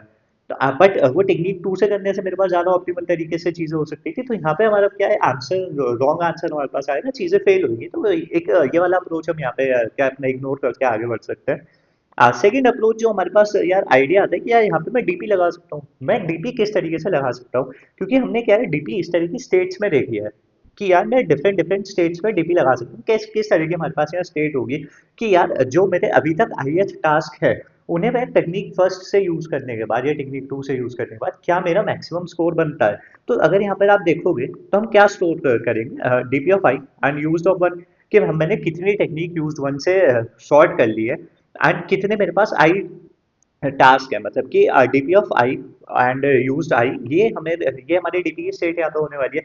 क्या हमें ये चीज किस चीज की हमें यहाँ पे खबर करेगी ये चीज, मतलब कि मेरा मैक्सिमम स्कोर क्या आता है कि आईएथ टास्क तक मेरा चीजें सॉल्व करने के बाद मेरा मैक्सिमम स्कोर क्या आता है जब तक कि मैंने टेक्निक वन के इतने एलिमेंट्स को यूज कर लिया है। तो इसके हिसाब से जो भी मेरे पास डिफरेंट डिफरेंट मेरे पास हम रिकर्जन ये सब वाली चीजें समझ सकते हैं कि मेरे पास जितनी भी पॉसिबल सिचुएशंस बनेंगी उन्हीं सबको ब्रूट फोर्स करके सारी पॉसिबिलिटीज को एक्सप्लोर करके एग्जॉस्ट करके क्या मेरे पास फाइनल सॉल्यूशन हो सकता है और उसके हिसाब से मैं मैक्सिमम स्कोर कैलकुलेट करूं। पर ये वाला अप्रोच भी हमारा फेल क्यों हो जाएगा? अगर आप देखोगे तो अगर हमारे पास कंस्ट्रेंट जो हमारे पास लाइक एन के की वैल्यू अगर वो स्मॉलर होती तो ये काम भी कर जाता, पर यहाँ पे आई की वैल्यू एन तक जा रही है और के की वैल्यू भी हमारे पास क्या है एन तक जा सकती है, तो ये एक तरह से एन स्क्वायर में हमारे पास चीजें हो जाती है एंड एन की वैल्यू हमारे पास 10 to the power 5 है, तो ये 10 की पावर 10 में हमारे पास कंस्ट्रेंट चले जाता है। तो this will not work easily, आप ये चीज समझ सकते हैं क्यों ये चीज काम नहीं करेगी। तो ये डीपी वाला अप्रोच भी हम यहाँ पे खत्म कर सकते हैं कि क्योंकि यार यहाँ पे टीएल ही आ जाएगा हमारे पास और ये वाले अप्रोच से हम डीपी भी नहीं लगा पाएंगे जो सिंपल हमारे पास अप्रोच होता है डीपी का। तो हम क्या करते हैं फिर लाइक यार हमारा जो इंट्यूशन हमारे किस तरीके से यहाँ पे काम करता है कि यार थर्ड अप्रोच में क्या करो हम प्रॉब्लम को समझने की कोशिश करते हैं कि यार मेरे पास प्रॉब्लम एक्चुअल में है क्या। मेरे पास टेक्निक वन एक एरे है जिसमें मेरे पास कुछ कुछ एलिमेंट्स है, यहाँ पे कुछ भी मेरे पास एलिमेंट्स है एंड उसके बाद मेरे पास टेक्निक टू मेरे पास एरे जिसमें मेरे पास different different number of elements है, कुछ भी हमारे पास एलिमेंट्स हो सकते हैं। उसके बाद मुझे क्या है मैक्सिमम के निकालना है, तो मैक्सिमम क्या निकालना है फॉर एग्जाम्पल अगर ये मेरे पास ith टास्क है, इस ith टास्क में मेरे पास ये ए कॉमा भी दो वैल्यूज है टेक्निक वन से और टेक्निक टू से। तो इस ith टास्क को करने के लिए मैं हम किस तरीके से काम करते हैं कि हम पहले समझने की कोशिश करते हैं कि हमारे पास कोई भी कंस्ट्रेंट नहीं है। कोई भी कंस्ट्रेंट की बात यहाँ पे क्या है, के वाला कोई भी कंस्ट्रेंट नहीं है कि मुझे के फर्स्ट एलिमेंट ही चूज करने पड़ेंगे या वो चीज करनी पड़ेगी। तो मेरे पास मैक्सिमम स्कोर क्या आता है? मैक्सिमम स्कोर मेरे पास सिंपल हो जाता है कि हर एक आई की वैल्यू के लिए फॉर आई की वैल्यू 0 से n-1 तक जितने भी मेरे पास आई की वैल्यूज है उन सारे टास्क पे मैं जाता हूँ और उससे मेरे पास जो भी वैल्यू आती है जो भी मैक्सिमम वैल्यू आती है टेक्निक वन से या टेक्निक टू से, उनमें से जो भी मेरे पास मैक्सिमम वैल्यू होगी वो मैं सब में अपना ऐड करता हुआ चला जाऊंगा। मतलब कि सीधी सी बात है कि मेरे पास कोई भी कंस्ट्रेंट नहीं है, मेरे पास कोई भी किस तरह का कंस्ट्रेंट नहीं है कि मुझे फर्स्ट वैल्यू से ही काम करना है सेकंड टेक्निक से ही चीजें काम करनी है, वो अभी कोई भी कंस्ट्रेंट नहीं है। तो मेरे पास फाइनल आंसर जो है मेरा मैक्सिमम आंसर क्या आ सकता है वो चीज यहाँ पर हम समझने की कोशिश कर रहे हैं। तो वो मैक्सिमम आंसर क्या हो सकता है बहुत सिंपली हम समझ सकते हैं कि जो भी हमारे पास मैक्सिमम वैल्यू होगी वो मेरे पास फाइनल आंसर हो जाएगा, वही मेरे पास मैक्सिमम वैल्यू हो जाएगी। तो इस तरीके से हम अपना सम कैलकुलेट कर सकते हैं।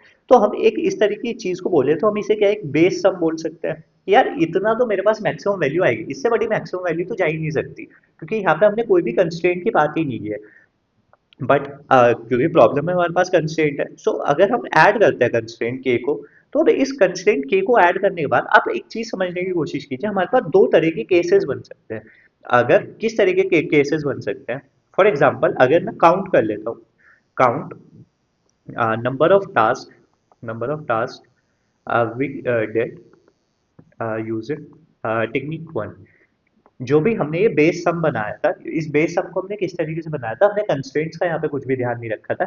हमने हर टास्क के लिए जो भी मैक्सिमम वैल्यू हो सकती थी टेक्निक वन की या टेक्निक टू की, उसमें से जो भी मेरे पास मैक्सिमम वैल्यू होगी मैंने उसे सम में ऐड किया, तो उसके हिसाब से मैंने अपने बेस सम को कैलकुलेट किया था और मैं उसके बाद आगे बढ़ा था।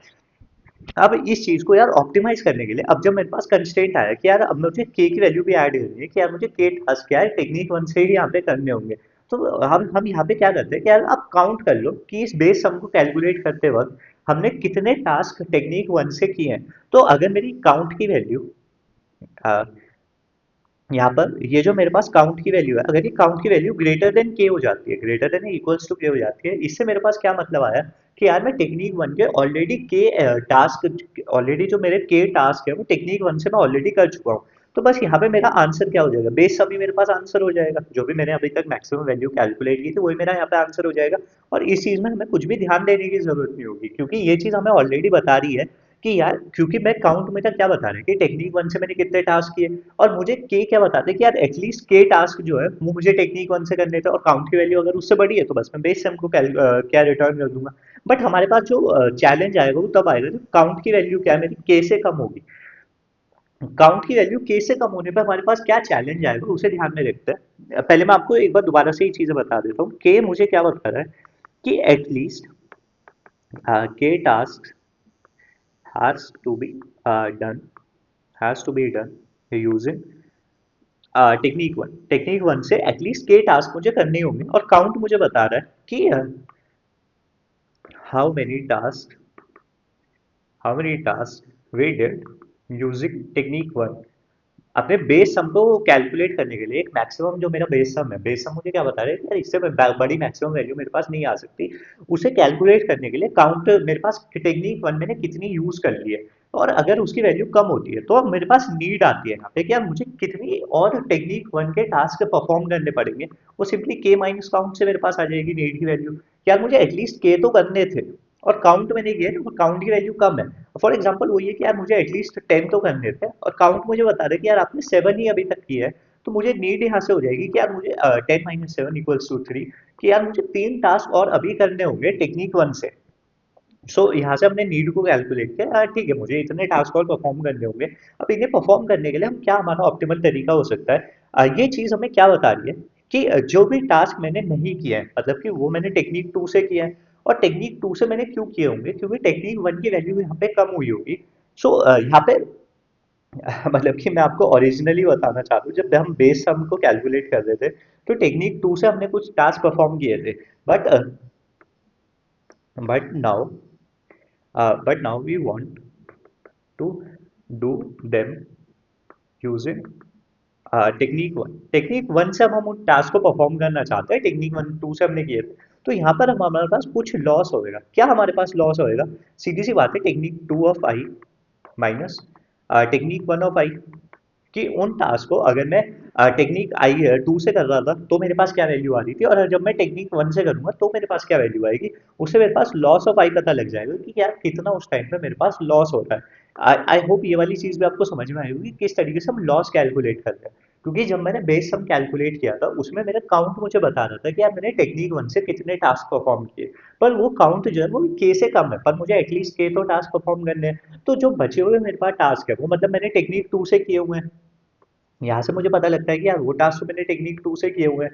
अब मैं चाहता हूँ कि यार मैं किसी तरीके से उन्हें क्या है अब टेक्निक वन से कर देना चाह रहा हूँ। तो यहाँ पर हमारे पास लॉस की वैल्यू आ जाती है कि यार मेरा जो लॉस है वो technique two minus technique one है, of course the higher task मेरा, और इसके हिसाब से मेरा लॉस कैलकुलेट हुआ। अब जब क्योंकि यहाँ पर अब हमें ये काम करना ही करना पड़ेगा, क्योंकि मुझे नीड अपनी क्या है पूरी करनी पड़ेगी, अपने फुलफिल करनी पड़ेगी नीड। तो इस चीज़ को करने के लिए जो हमारे पास बेस्ट स्ट्रैटेजी होती है, बेस्ट हमारे पास तरीका होता है, वो यही होता है जब हम ग्रेडी की बात करते हैं और कोई टास्क हमें परफॉर्म करना ही करना है, तो हम क्या बोलते हैं कि यार अपने जो लॉसेज हैं उन्हें मिनिमाइज कर सको। अपने जो लॉसेस हैं हमें मिनिमाइज द लॉसेस, जो भी हमारे लॉस हो रहे हैं उन्हें हम मिनिमाइज करते हैं। अब उन्हें मिनिमाइज करने के लिए हम क्या करेंगे, जो भी मेरा ये लॉस वाला वेक्टर था, अब इसे सॉर्ट कीजिए असेंडिंग ऑर्डर में, और इसकी जो भी शॉर्टेस्ट वैल्यूज थी, जो भी स्मॉलेस्ट के नीड वैल्यूज है, कि फॉर एग्जांपल मेरी के की मेरी यहाँ पे नीड की वैल्यू 5 है, क्या मुझे 5 और एलिमेंट्स चाहिए, तो मैं इसके स्मॉलेस्ट 5 एलिमेंट्स ले लूंगा जिनकी नीड मुझे है, लॉस की वैल्यू हमारी कम है। तो इसके हिसाब से मेरे पास चीजें आ जाएंगी, और अपने बेस सम से मैं उन वैल्यूज को सब्ट्रैक्ट करके अपने फाइनल आंसर को कैलकुलेट कर पाऊंगा।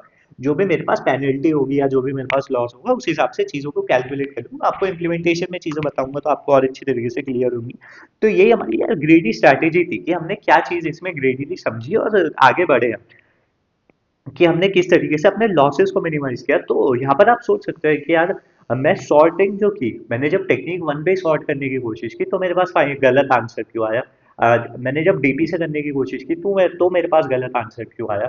पर यहाँ पे जब हमें सॉर्ट करना था, हमें फाइनली सॉर्ट करना था जो मेरा लॉसेज होते हैं, क्योंकि मैं चाहता हूँ मेरे लॉसेज को मैं मिनिमाइज कर पाऊँ। तो आई होप आपको ये पूरी स्ट्रैटेजी समझ में आई होगी, और आपका एक इंट्यूशन यहाँ पे बिल्ड हुआ होगा कि यार किस तरह से इस तरह की प्रॉब्लम्स को सॉल्व किया जाता है।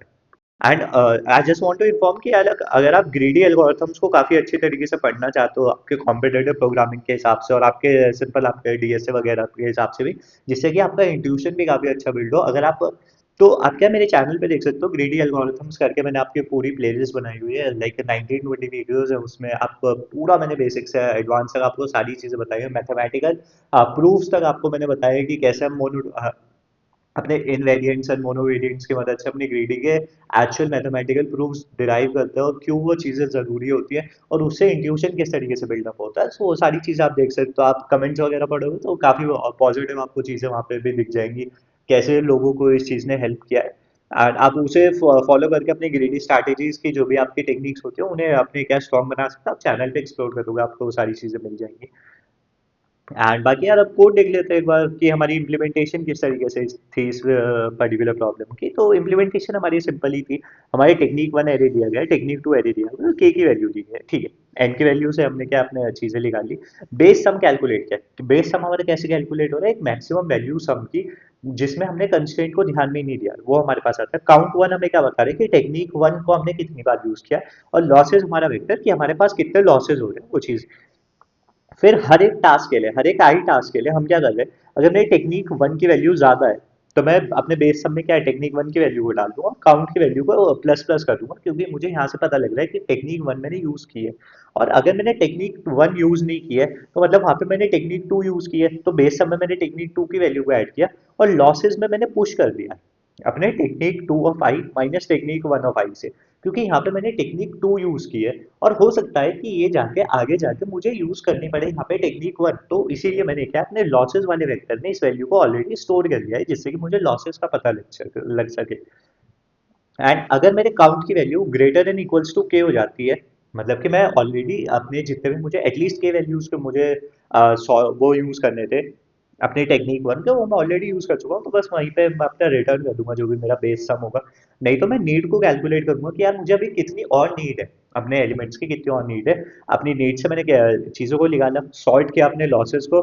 एंड जो भी मेरी पेनल्टीज थी वो मैंने कैलकुलेट की, जो क्या मेरी पेनल्टीज थी अपने लॉसेस से मैंने कैलकुलेट किया, क्या मेरे लॉसेस से technique two minus technique one से मेरे पास लॉसेस आते हैं, एंड अपने क्या अपने बेस सम से उस पेनल्टी को मैं क्या सब्ट्रैक्ट कर दूंगा और अपनी फाइनल आंसर को ले आऊंगा, काफी सिंपल हमारे पास एल्गोरिथम है, काफी सिंपल अपना सॉल्यूशन है, आई होप आपको चीजें समझ में आई होंगी, आपको पूरा सॉल्यूशन समझ में आया होगा, और आपको अच्छा, अगर आपको कोई भी डाउट हो तो आप कमेंट कर सकते हो, वो चीज़ आपको पता है। अब जल्दी से यार अपना नेक्स्ट जो हमारा लास्ट प्रॉब्लम है वो देखते हैं, काफी एक अच्छा वो भी हमारे पास प्रॉब्लम है, आपके डिफरेंट डिफरेंट जो हमारे डेटा स्ट्रक्चर्स है उन्हें यूज करना, कोऑर्डिनेट कंप्रेशन वगैरह वो सारी चीजें देखेंगे, तो एंड आई होप ये वाली चीज भी आपको समझ में आई होगी, तो अब जल्दी से so let's start with the last problem of the day. In this problem काफी इजी प्रॉब्लम होने वाली है हमारे लिए, देखेंगे कि कैसे सॉल्व कर सकते हैं, आपने जो आपके फैमिली ट्रीज वगैरह होता है कोऑर्डिनेट कंप्रेशन वगैरह उनका यूज करके इजीली सॉल्व हो जाती है। तो देखते हैं प्रॉब्लम में हमें क्या बोला गया, you are given an integer array nums of length n and an integer k, ठीक है, हमें ये हमारे पास कंस्ट्रेंट दिया गया है कि एक हमें एरे दिया गया है of length n and integer k, an inversion is a pair of indices I comma j from num such that I is less than j and nums of I is greater than nums of j। हमें inversion की definition दी गई है कि हमारे पास अगर एक array है and उसमें इन्वर्जन क्या होता है कि आई की value should be less than j and nums of i is greater than nums of j, हमारे पास नम्स ऑफ आई की वैल्यू जो है वो नम्स ऑफ जे से बड़ी है, सो वो एक हमारे पास इन्वर्जन होता है।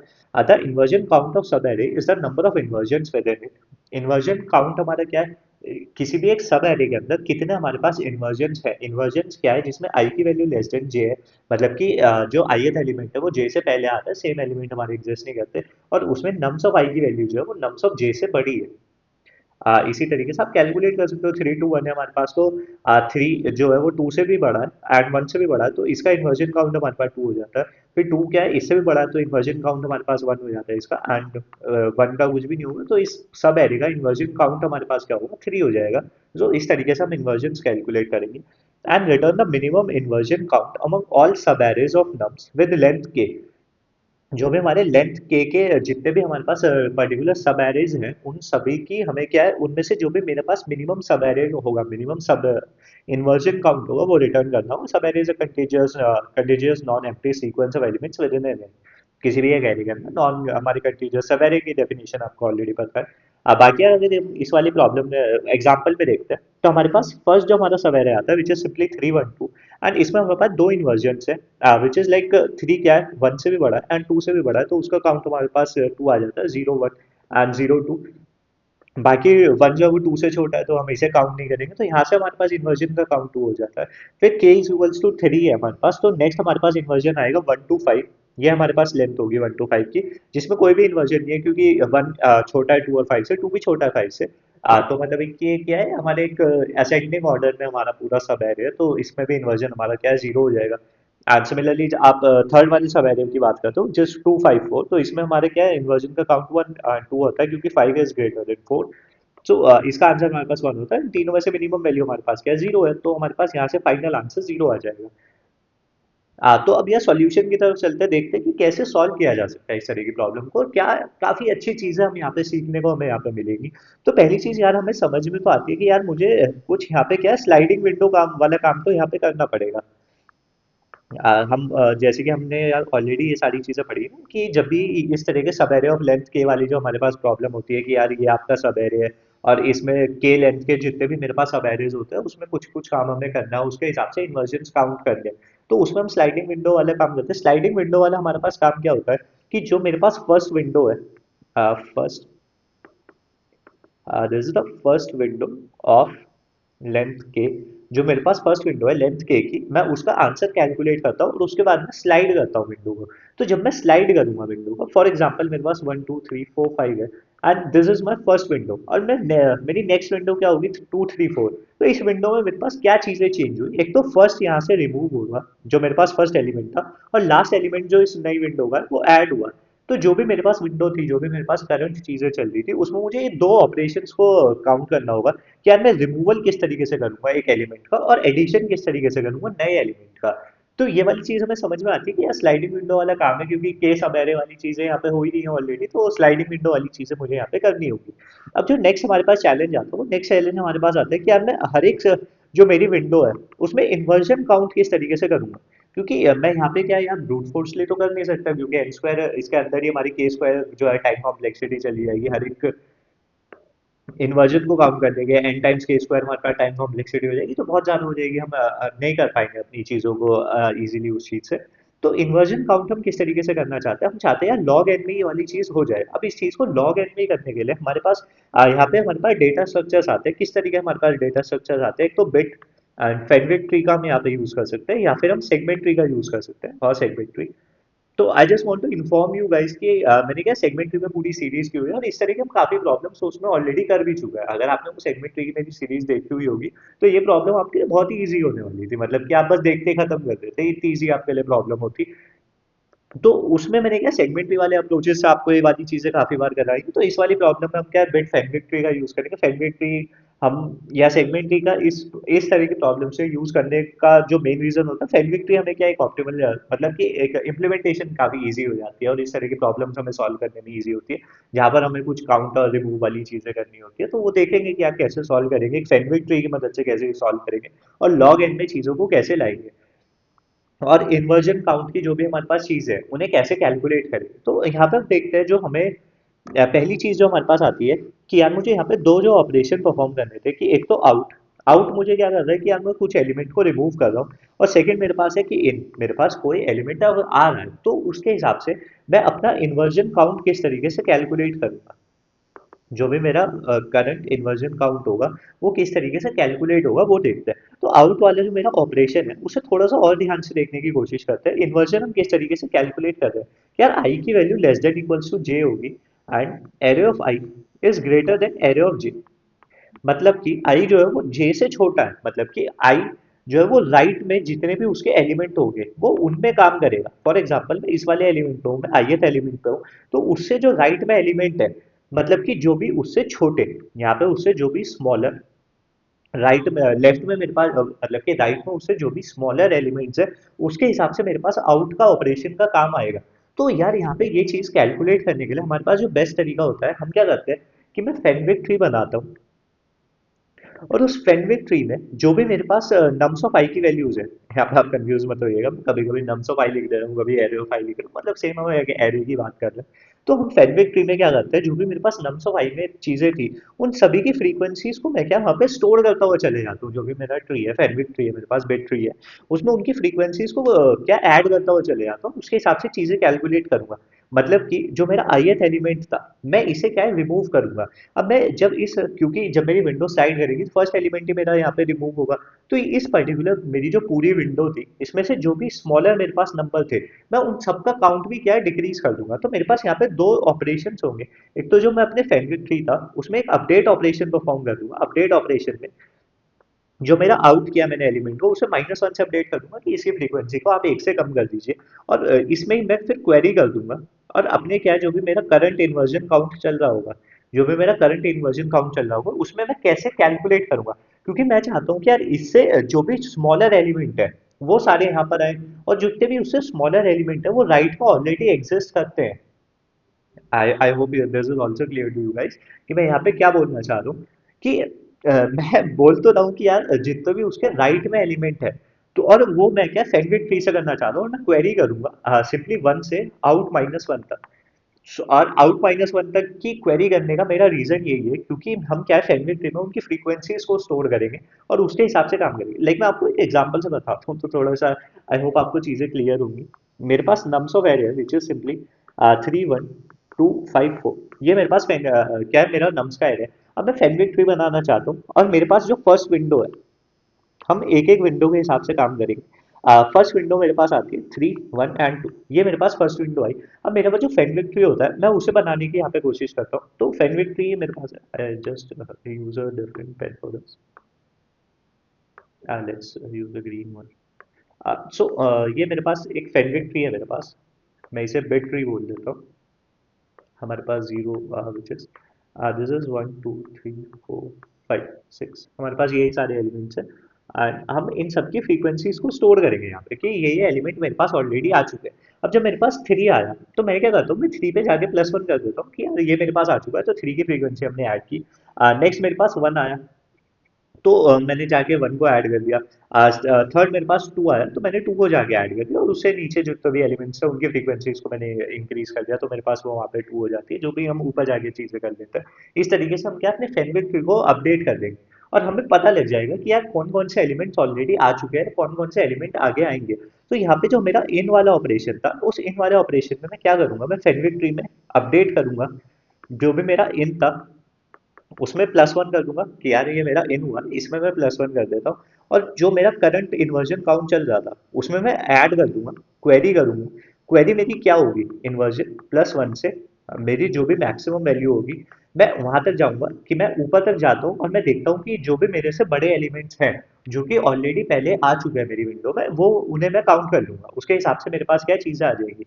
अब जैसे कि मैंने यहाँ पे 3 लिखा था, तो 3 की हमने फ्रीक्वेंसी को ऐड किया, और 3 लाइक हम क्या है, एक एक को करते हैं कि यार मैंने इंसर्ट किया 3 को।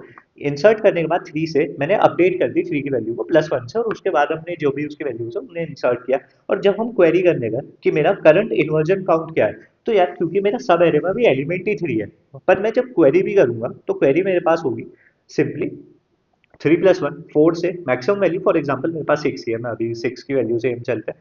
और 4 to 6 हम जाते हैं, क्वेरी करते हैं, जैसे कि हम फेडरिक ट्री में करते हैं कि हम 6 से अपनी मैक्सिमम वैल्यू तक जाते हैं, 0 से 6 से, फिर माइनस करते हैं 0 to 4 तक की वैल्यूज को, उससे 6 और 4 वाली वो रेंज का हमारे पास हम आ जाता है। आई होप ये वाली इंप्लीमेंटेशन आपको ऑलरेडी आती होंगी। उसे क्वेरी करेंगे, वैल्यू हमारे पास 0 होगी, तो करंट की वैल्यू अभी के लिए 0 हुई। फिर हमने इंसर्ट किया, हमने क्या इंसर्ट किया, हमने 1 को इंसर्ट किया।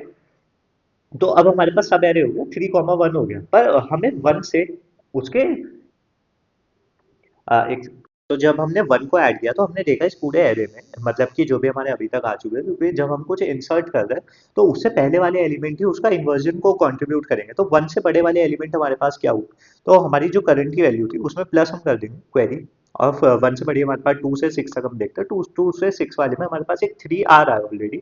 तो हमारे इन्वर्जन का काउंट यहाँ पे क्या हो जाता है, करंट की वैल्यू 1 हो जाएगी कि हमारे पास एक और एलिमेंट यहाँ पे आ चुका है। नेक्स्ट सिंपली आप देखते हो कि अगर मैंने इंसर्ट किया 2 को, तो अब हमारे पास एरे हो गया 3 1 2। तो टू क्या है, टू अपने से पहले वाले को देखा जो भी उसके उससे बड़े एलिमेंट जो भी आ चुके हैं, अब उससे बड़ा एलिमेंट क्या है, एक 3 आ चुका है। तो बस वो एक और करंट में हमारे क्या प्लस इक्वल्स टू 1 हो जाएगा और इन्वर्जन का काउंट हमारा 2 हो जाएगा। और इस पूरे सब एरे में आप देख भी सकते हो 3 1 से भी बड़ा है, 3 2 से भी बड़ा है, और उसके हिसाब से हमने इन्वर्जन का काउंट भी कैलकुलेट कर लिया। तो इससे फर्स्ट हमारा इंसर्ट के काम में हमारा इन्वर्जन का काउंट हो जाता है। और जब हम कोई एलिमेंट अब रिमूव करेंगे, फॉर एग्जाम्पल हमारी जो नेक्स्ट विंडो है वो 1 to 5 आई, इसमें हमने 3 को रिमूव किया है एंड 5 को हमने क्या ऐड किया है। 5 को हमने ऐड किया, ऐड वाला मैं काम आपको ऑलरेडी दिखा चुका हूँ। 3 को जब हमने रिमूव किया है, तो पहली चीज हम उसकी 3 की फ्रीक्वेंसी को यहाँ से हटाएंगे या जीरो करेंगे और पूरा अपने फेनविक ट्री को अपडेट कर देंगे उसके हिसाब से। और उसके बाद क्वेरी करेंगे। अब क्वेरी जब हम करेंगे, क्योंकि मैंने 3 को रिमूव किया, तो 3 से राइट में जितने भी एलिमेंट्स थे उससे छोटे थे, हम उन सबका काउंट क्या है रिमूव कर देंगे। क्योंकि लाइक जो मेरा बेड ट्री है उसमें वो सारे एलिमेंट्स हैं जो उसके राइट में भी आएंगे, क्योंकि हम फर्स्ट टाइम में विंडो जो हमने क्रिएट की थी उसमें ये सारी चीजें कर दी थी कि जो भी मेरे एलिमेंट्स आ चुके हैं वो मेरे फेडरिक ट्री में ऑलरेडी है। तो जब मेरे पास यहाँ पे 3 आता है, तो 3 क्या बोलेगा यार, आप अब मेरे ट्री में जाइए और मेरे से छोटे जितने भी एलिमेंट्स हैं आप उन सबका काउंट मुझे लाके दे दीजिए, क्योंकि वो सब क्या है अब उस करंट काउंट से हम क्या रिमूव कर देंगे। क्योंकि 3 से जो भी छोटे एलिमेंट्स थे वो सारे बिग इन्वर्जन से हट गए। क्योंकि जब 3 1 2 था, मतलब 3 से 1 पे भी हम काउंट कर रहे थे, 3 से 2 पे भी हम काउंट कर रहे थे, तो उन सबको अब आप रिमूव कर दीजिए, क्योंकि 1 to 5 हमारा क्या है कि नया काउंट दे देगा। तो जब वो चीज़ हमने कैलकुलेट की, तो उससे छोटे हमारे पास 2 एलिमेंट्स आ गए 1 और 2। सो हमने वो चीज़ों को रिमूव कर दिया। हमारे पास करंट 2 था, 2 - 2 करके 0 कर दिया। और जब हमने 5 को ऐड किया, तो हमने 5 को ऐड किया और 5 से बड़े एलिमेंट्स देखे कि क्या 5 से कोई बड़ा एलिमेंट है। अभी के लिए जो मेरा करंट ऐड है, तो उससे 5 से बड़ा कोई हमारे पास एलिमेंट था ही नहीं, तो बस हम वहाँ पे 0 रिटर्न करते, तो सेकंड इन्वर्जन में हमारे पास 0 आ जाता है। आई होप आपको सेकंड वाली विंडो भी समझ में आई होगी, कैसे हमने सेकंड विंडो को काउंट किया। और थर्ड विंडो भी हम इसी तरीके से कैलकुलेट कर लेंगे। And I hope this is also clear to you guys. जो हमारे कि हमने कैसे फेनविक ट्री का यूज किया, मैं आपको एक बार थोड़ा सा रिवीजन और करा देता हूँ। हम अपने फेनविक ट्री में जो भी हमारा अपडेट ट्री है या फेनविक ट्री है, आप जो भी उसे बोलना चाहें, उसमें हम क्या है हर एलिमेंट को स्टोर कर रहे हैं कि कौन कौन से एलिमेंट्स मेरे आ चुके हैं इस विंडो में, मेरे पास कौन कौन से एलिमेंट हैं। और उसके बाद हमारे पास दो तरह का ऑपरेशन है, आउट और इन। मेरे पास ऑपरेशन है कि मैं, क्योंकि विंडो मुझे अपडेट करनी है, तो जब भी मैं आउट करता हूँ, तो मैं खुद आउट हो रहा हूँ और -1 कर देता हूँ, अपडेट कर देता हूँ अपने फैनविक ट्री को। और मैं क्वेरी कर लेता हूँ कि यार जो भी मेरे से छोटे एलिमेंट है, अब उनका काउंट रिमूव कर दीजिए, क्योंकि इस पर्टिकुलर एरे एलिमेंट का जो भी सिग्निफिकेंस था वो कम हो जाएगा। तो इससे छोटे एलिमेंट मेरे पास कहाँ होंगे, मैं 0 से आउट -1 तक जो भी मेरे पास फैनविक ट्री की वैल्यूज है उन सबको रिमूव कर दूंगा, क्योंकि फैनविक ट्री मेरा सॉर्टेड है, 0 1 2 3 4 5 6 7 इस तरीके से ऊपर जा रहा है। तो अगर मैं लाइक 4 को रिमूव कर रहा हूँ, तो 4 से छोटे जो भी कंट्रीब्यूट कर रहे थे उन सबको हटा दूंगा। सिमिलरली जब मैं इन का काम करूंगा, तो मैं इन में करूंगा +1 कर दूंगा, क्योंकि मैं इसे ऐड करना चाहता हूँ, ये मेरा अपडेट का ऑपरेशन हो जाएगा। और क्वेरी में मैं क्या करूंगा, क्वेरी में मैं करूंगा यार जो भी मेरे से बड़े एलिमेंट अभी के लिए आ चुके, मैं उनमें से अपने चीजें निकाल लूंगा, जो भी मेरे पास करंट इन्वर्जन मेरा चल रहा होगा उसकी वैल्यू को ऐड कर दूंगा, क्योंकि इसी तरीके से हम क्या है अपने करंट इन्वर्जन को कैलकुलेट कर रहे हैं और एक मैक्स वैल्यू तक जाएंगे। आई होप ये करंट इन्वर्जन किस तरीके से हम कैलकुलेट कर रहे हैं, ये वाली चीज आपको क्लियर हुई होगी कि जब हम इन कर रहे हैं तो हम किस तरीके से कैलकुलेट कर रहे हैं, जब हम आउट कर रहे हैं तो हम किस तरीके से कैलकुलेट कर रहे हैं। जब हम आउट कर रहे हैं तो हम अपने राइट साइड में देख रहे हैं कि इस आउट ने किस किस को कंट्रीब्यूट किया था, कि किस किस से बड़ा था। तो जिस जो भी इससे छोटे एलिमेंट थे उन सबका कंट्रीब्यूशन हमने रिमूव किया, तो उससे छोटे कितने थे हमने वो काउंट किया और उस चीज को रिमूव कर दी। तो हम बस यही चीज देखते हैं कि यार ग्रेट उससे स्मॉलर देन एक्स, मतलब कि उस पर्टिकुलर अगर हम इसे एक्स बोलते हैं तो एक्स से छोटे कितने एलिमेंट्स थे वो हमने रिमूव किए। और जब हम इन की बात कर रहे हैं, हमने कोई इन किया, तो उसके लेफ्ट में जितने भी एलिमेंट्स थे उससे बड़े एलिमेंट जितने भी थे वो हमारा कंट्रीब्यूशन हुआ, तो बस हम उसमें क्या ग्रेटर देन एक्स देख रहे हैं। फॉर एग्जाम्पल अगर इन यहाँ पे एक्स है, तो लेफ्ट साइड में जो भी मेरे पास एलिमेंट आ चुके थे जो उससे बड़े हैं वो सब उसे कंट्रीब्यूट करेंगे, इन्वर्जन काउंट में कंट्रीब्यूट करेंगे, इसलिए हमने ग्रेटर देन एक्स लिया। तो बस यहीं पे हमें क्या ये चीज वो आती है कि यार हमें एक क्या डेटा स्ट्रक्चर यहाँ पे चाहिए होता है। एक किस तरह का हमारा डेटा स्ट्रक्चर चाहिए होता है जो ग्रेटर देन एक्स और लेस देन एक्स वाली चीजों को हमें कैलकुलेट करके ला के दे सके, डायनेमिकली हमारे कैलकुलेट करे कि यार आप ग्रेटर देन मेरे से बड़े एलिमेंट कितने हैं, मेरे से छोटे एलिमेंट कितने हैं, वो चीज हम कैलकुलेट कर सके। वो चीज हमने देखी है यहाँ पे। सो आई होप आपको ये वाली चीज भी समझ में आई होगी। अब जो हमारे पास यहाँ पे नेक्स्ट चैलेंज आता है, यहाँ पे मेरे पास जो नम्स ऑफ आई की वैल्यूज है वो 10 to the power 9 तक जा रही है। अब ये चीज़ें कैलकुलेट करने के लिए ग्रेटर देन एक्स या स्मॉलर देन एक्स और नम्स ऑफ आई में हम क्या अपडेट कर रहे हैं वैल्यूज को कि उस वाले फेडमिक ट्री में जाके उस वाली वैल्यू पे जाके हमने उसे अपडेट किया और आगे बढ़ गए। पर इसीलिए यही यहाँ पे हमारा सबसे बड़ा बॉटलनेक हो जाता है, चैलेंज हो जाता है कि यार 10 to the power 9 वाले जो हमारे वेक्टर्स है, मतलब कि अगर मैं इतना बड़ा बिट एरे नहीं बना सकता, क्योंकि हम एरे बनाते हैं अपने बिट ट्री में, तो इतना बड़ा मेरा बिट एरे नहीं बन सकता, वो फीजिबल नहीं है, वो पॉसिबल ही नहीं है यहाँ पे। तो हम यहाँ पे क्या करते हैं, हमारे पास एक नया कॉन्सेप्ट आता है विच इज सिंपली कोऑर्डिनेट कंप्रेशन। हम यहाँ पे क्या करते हैं, हम कोऑर्डिनेट कंप्रेशन करते हैं simply coordinate compression, I sorry for the spelling. हम कोऑर्डिनेट कंप्रेशन का यूज करते हैं। कोऑर्डिनेट कंप्रेशन क्या करता है कि यार जो मेरे पास इतनी बड़ी बड़ी वैल्यूज है आप उन्हें छोटे में कर दीजिए। फॉर एग्जांपल मेरे पास कुछ वैल्यूज है, like for example 1 3 and 1000 and 500 and 60, like 6, बस इस तरीके से मेरे पास वैल्यूज है। अगर आप देखो तो यार ये बहुत सिंपल है, हमारे पास वैल्यूज है, पर यहाँ पर मुझे क्या है, अगर मुझे ये चीज अपने बिट फैनविक ट्री में करनी पड़ी तो मुझे एक 10,000 तक का फैनविक ट्री यहाँ पे बनाना पड़ेगा, जितने मेरे पास सारे इंडेक्सेस आए इतना बड़ा फैनविक ट्री मुझे यहाँ पे बनाना पड़ेगा। तो इस चीज को हम क्या है कंप्रेस करते हैं। किस तरीके से हम कंप्रेस करते हैं, कोऑर्डिनेट्स को हम कंप्रेस करते हैं। हम इसे पहली चीज हम सॉर्ट कर लेंगे, एंड सॉर्ट करने के बाद हमारे पास हो जाएगा 1 3 6 एंड 500 एंड 10,000 हमारे पास आ जाता है। सारी यूनिक वैल्यूज को हम लेते हैं, यूनिक वैल्यूज को, आई होप ये भी आप चीज को क्लियर होगी। एंड उसके बाद हम क्या है इन्हें नई वैल्यूज असाइन कर देते हैं। फॉर एग्जाम्पल नई हमारे पास स्मॉलर वैल्यूज हो जाएगी विच इज सिंपली दीज 1 2 3 4 5।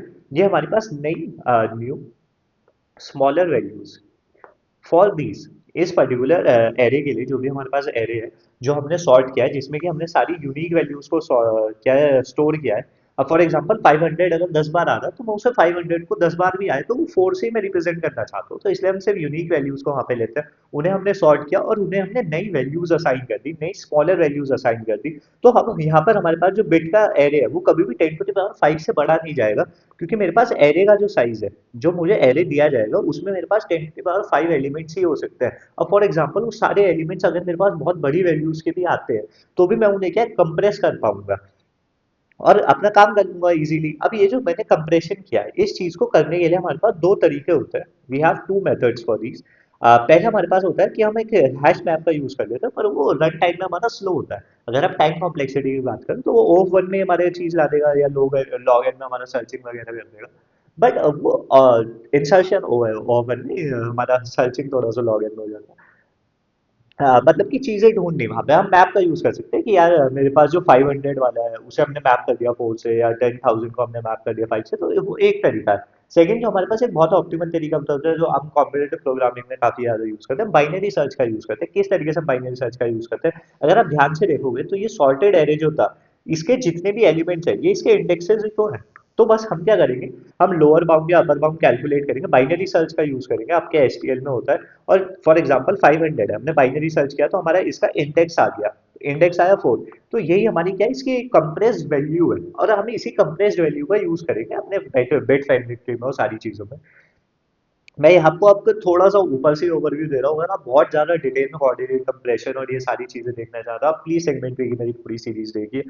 उसमें लाइक अराउंड 23 मेरे पास हमारे पास वीडियोज है, आपको जितने भी डिफिकल्ट से डिफिकल्ट प्रॉब्लम्स हो सकती है Codeforces AtCoder CACS वगैरह से, मैंने वहाँ पे सारी चीजें कवर की हुई। लीड कोड मैं ज्यादा नहीं करता हूँ, बस वहाँ पे आपको कोड फोर्सेज की ज्यादा प्रॉब्लम्स दिखेंगी।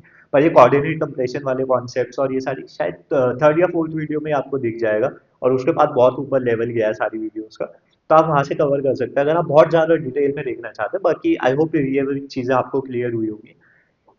एंड क्यों हम कोऑर्डिनेट कंप्रेशन यूज कर रहे हैं और किस तरीके से हम कोऑर्डिनेट कंप्रेशन यहाँ पे यूज करेंगे, ये सारी चीज़ आपको क्लियर हुई है। क्यों हमने बाइनरी सर्च यहाँ पे यूज की, सिंपल हमने सॉर्ट किया यूनिक वैल्यूज को और उसके जो इंडेक्सेस है वो ही हमारी वैल्यूज हो गई, तो बस हम बाइनरी सर्च कर लेंगे और अपने आंसर को निकाल लेंगे। क्यों हमने फेडरिक ट्री यूज किया, क्योंकि हमें एक डेटा स्ट्रक्चर चाहिए था जो ग्रेटर देन एक्स या लेस देन एक्स वाली वैल्यूज को हमें चीजें ला के दे सके, और ये चीज कैलकुलेट करने के लिए हमने एक फेडरिक ट्री यूज किया जिसमें कि हम उनकी फ्रीक्वेंसीज को स्टोर कर रहे हैं और +1 या -1 करके उनकी सारी चीज़ों को क्वेरी कर पाएँगे कि उससे बड़ी वैल्यूज़ उससे ऊपर एग्ज़िस्ट कर रही होंगी, छोटी वैल्यूज़ उससे नीचे एग्ज़िस्ट कर रही होंगी, उससे हम क्वेरी कर पाएँगे ईज़िली। और ये चीज़ करने के लिए हमें एक फेवरेट ट्री बनाना पड़ेगा जिसमें हर वैल्यू को हमें स्टोर करना पड़ेगा, और क्योंकि हम हर वैल्यू को स्टोर करना चाहते हैं तो उसका साइज़ जो है वो बहुत ज़्यादा बड़ा हो जाएगा, इसलिए हमने कोऑर्डिनेट कंप्रेशन का यूज़ किया जिससे कि हमारा 10 to the power 5 में ही सारे काम हो पाए, और लॉग एन में हम क्या है अपना सर्चिंग और ये सारी चीज़ों को इजीली कर पाए। बाकी एक बार को मैं कोड भी आपको दिखा देता हूँ, वो सारी चीज़ें आपको बहुत सिंपली समझ में आ जाएंगी। हमारा फैनविक ट्री है, हमारे पास एंड हमने से इनिशियलाइज किया, बिट हमारा जो एरे होता है, बिट एरे हम बोलते हैं।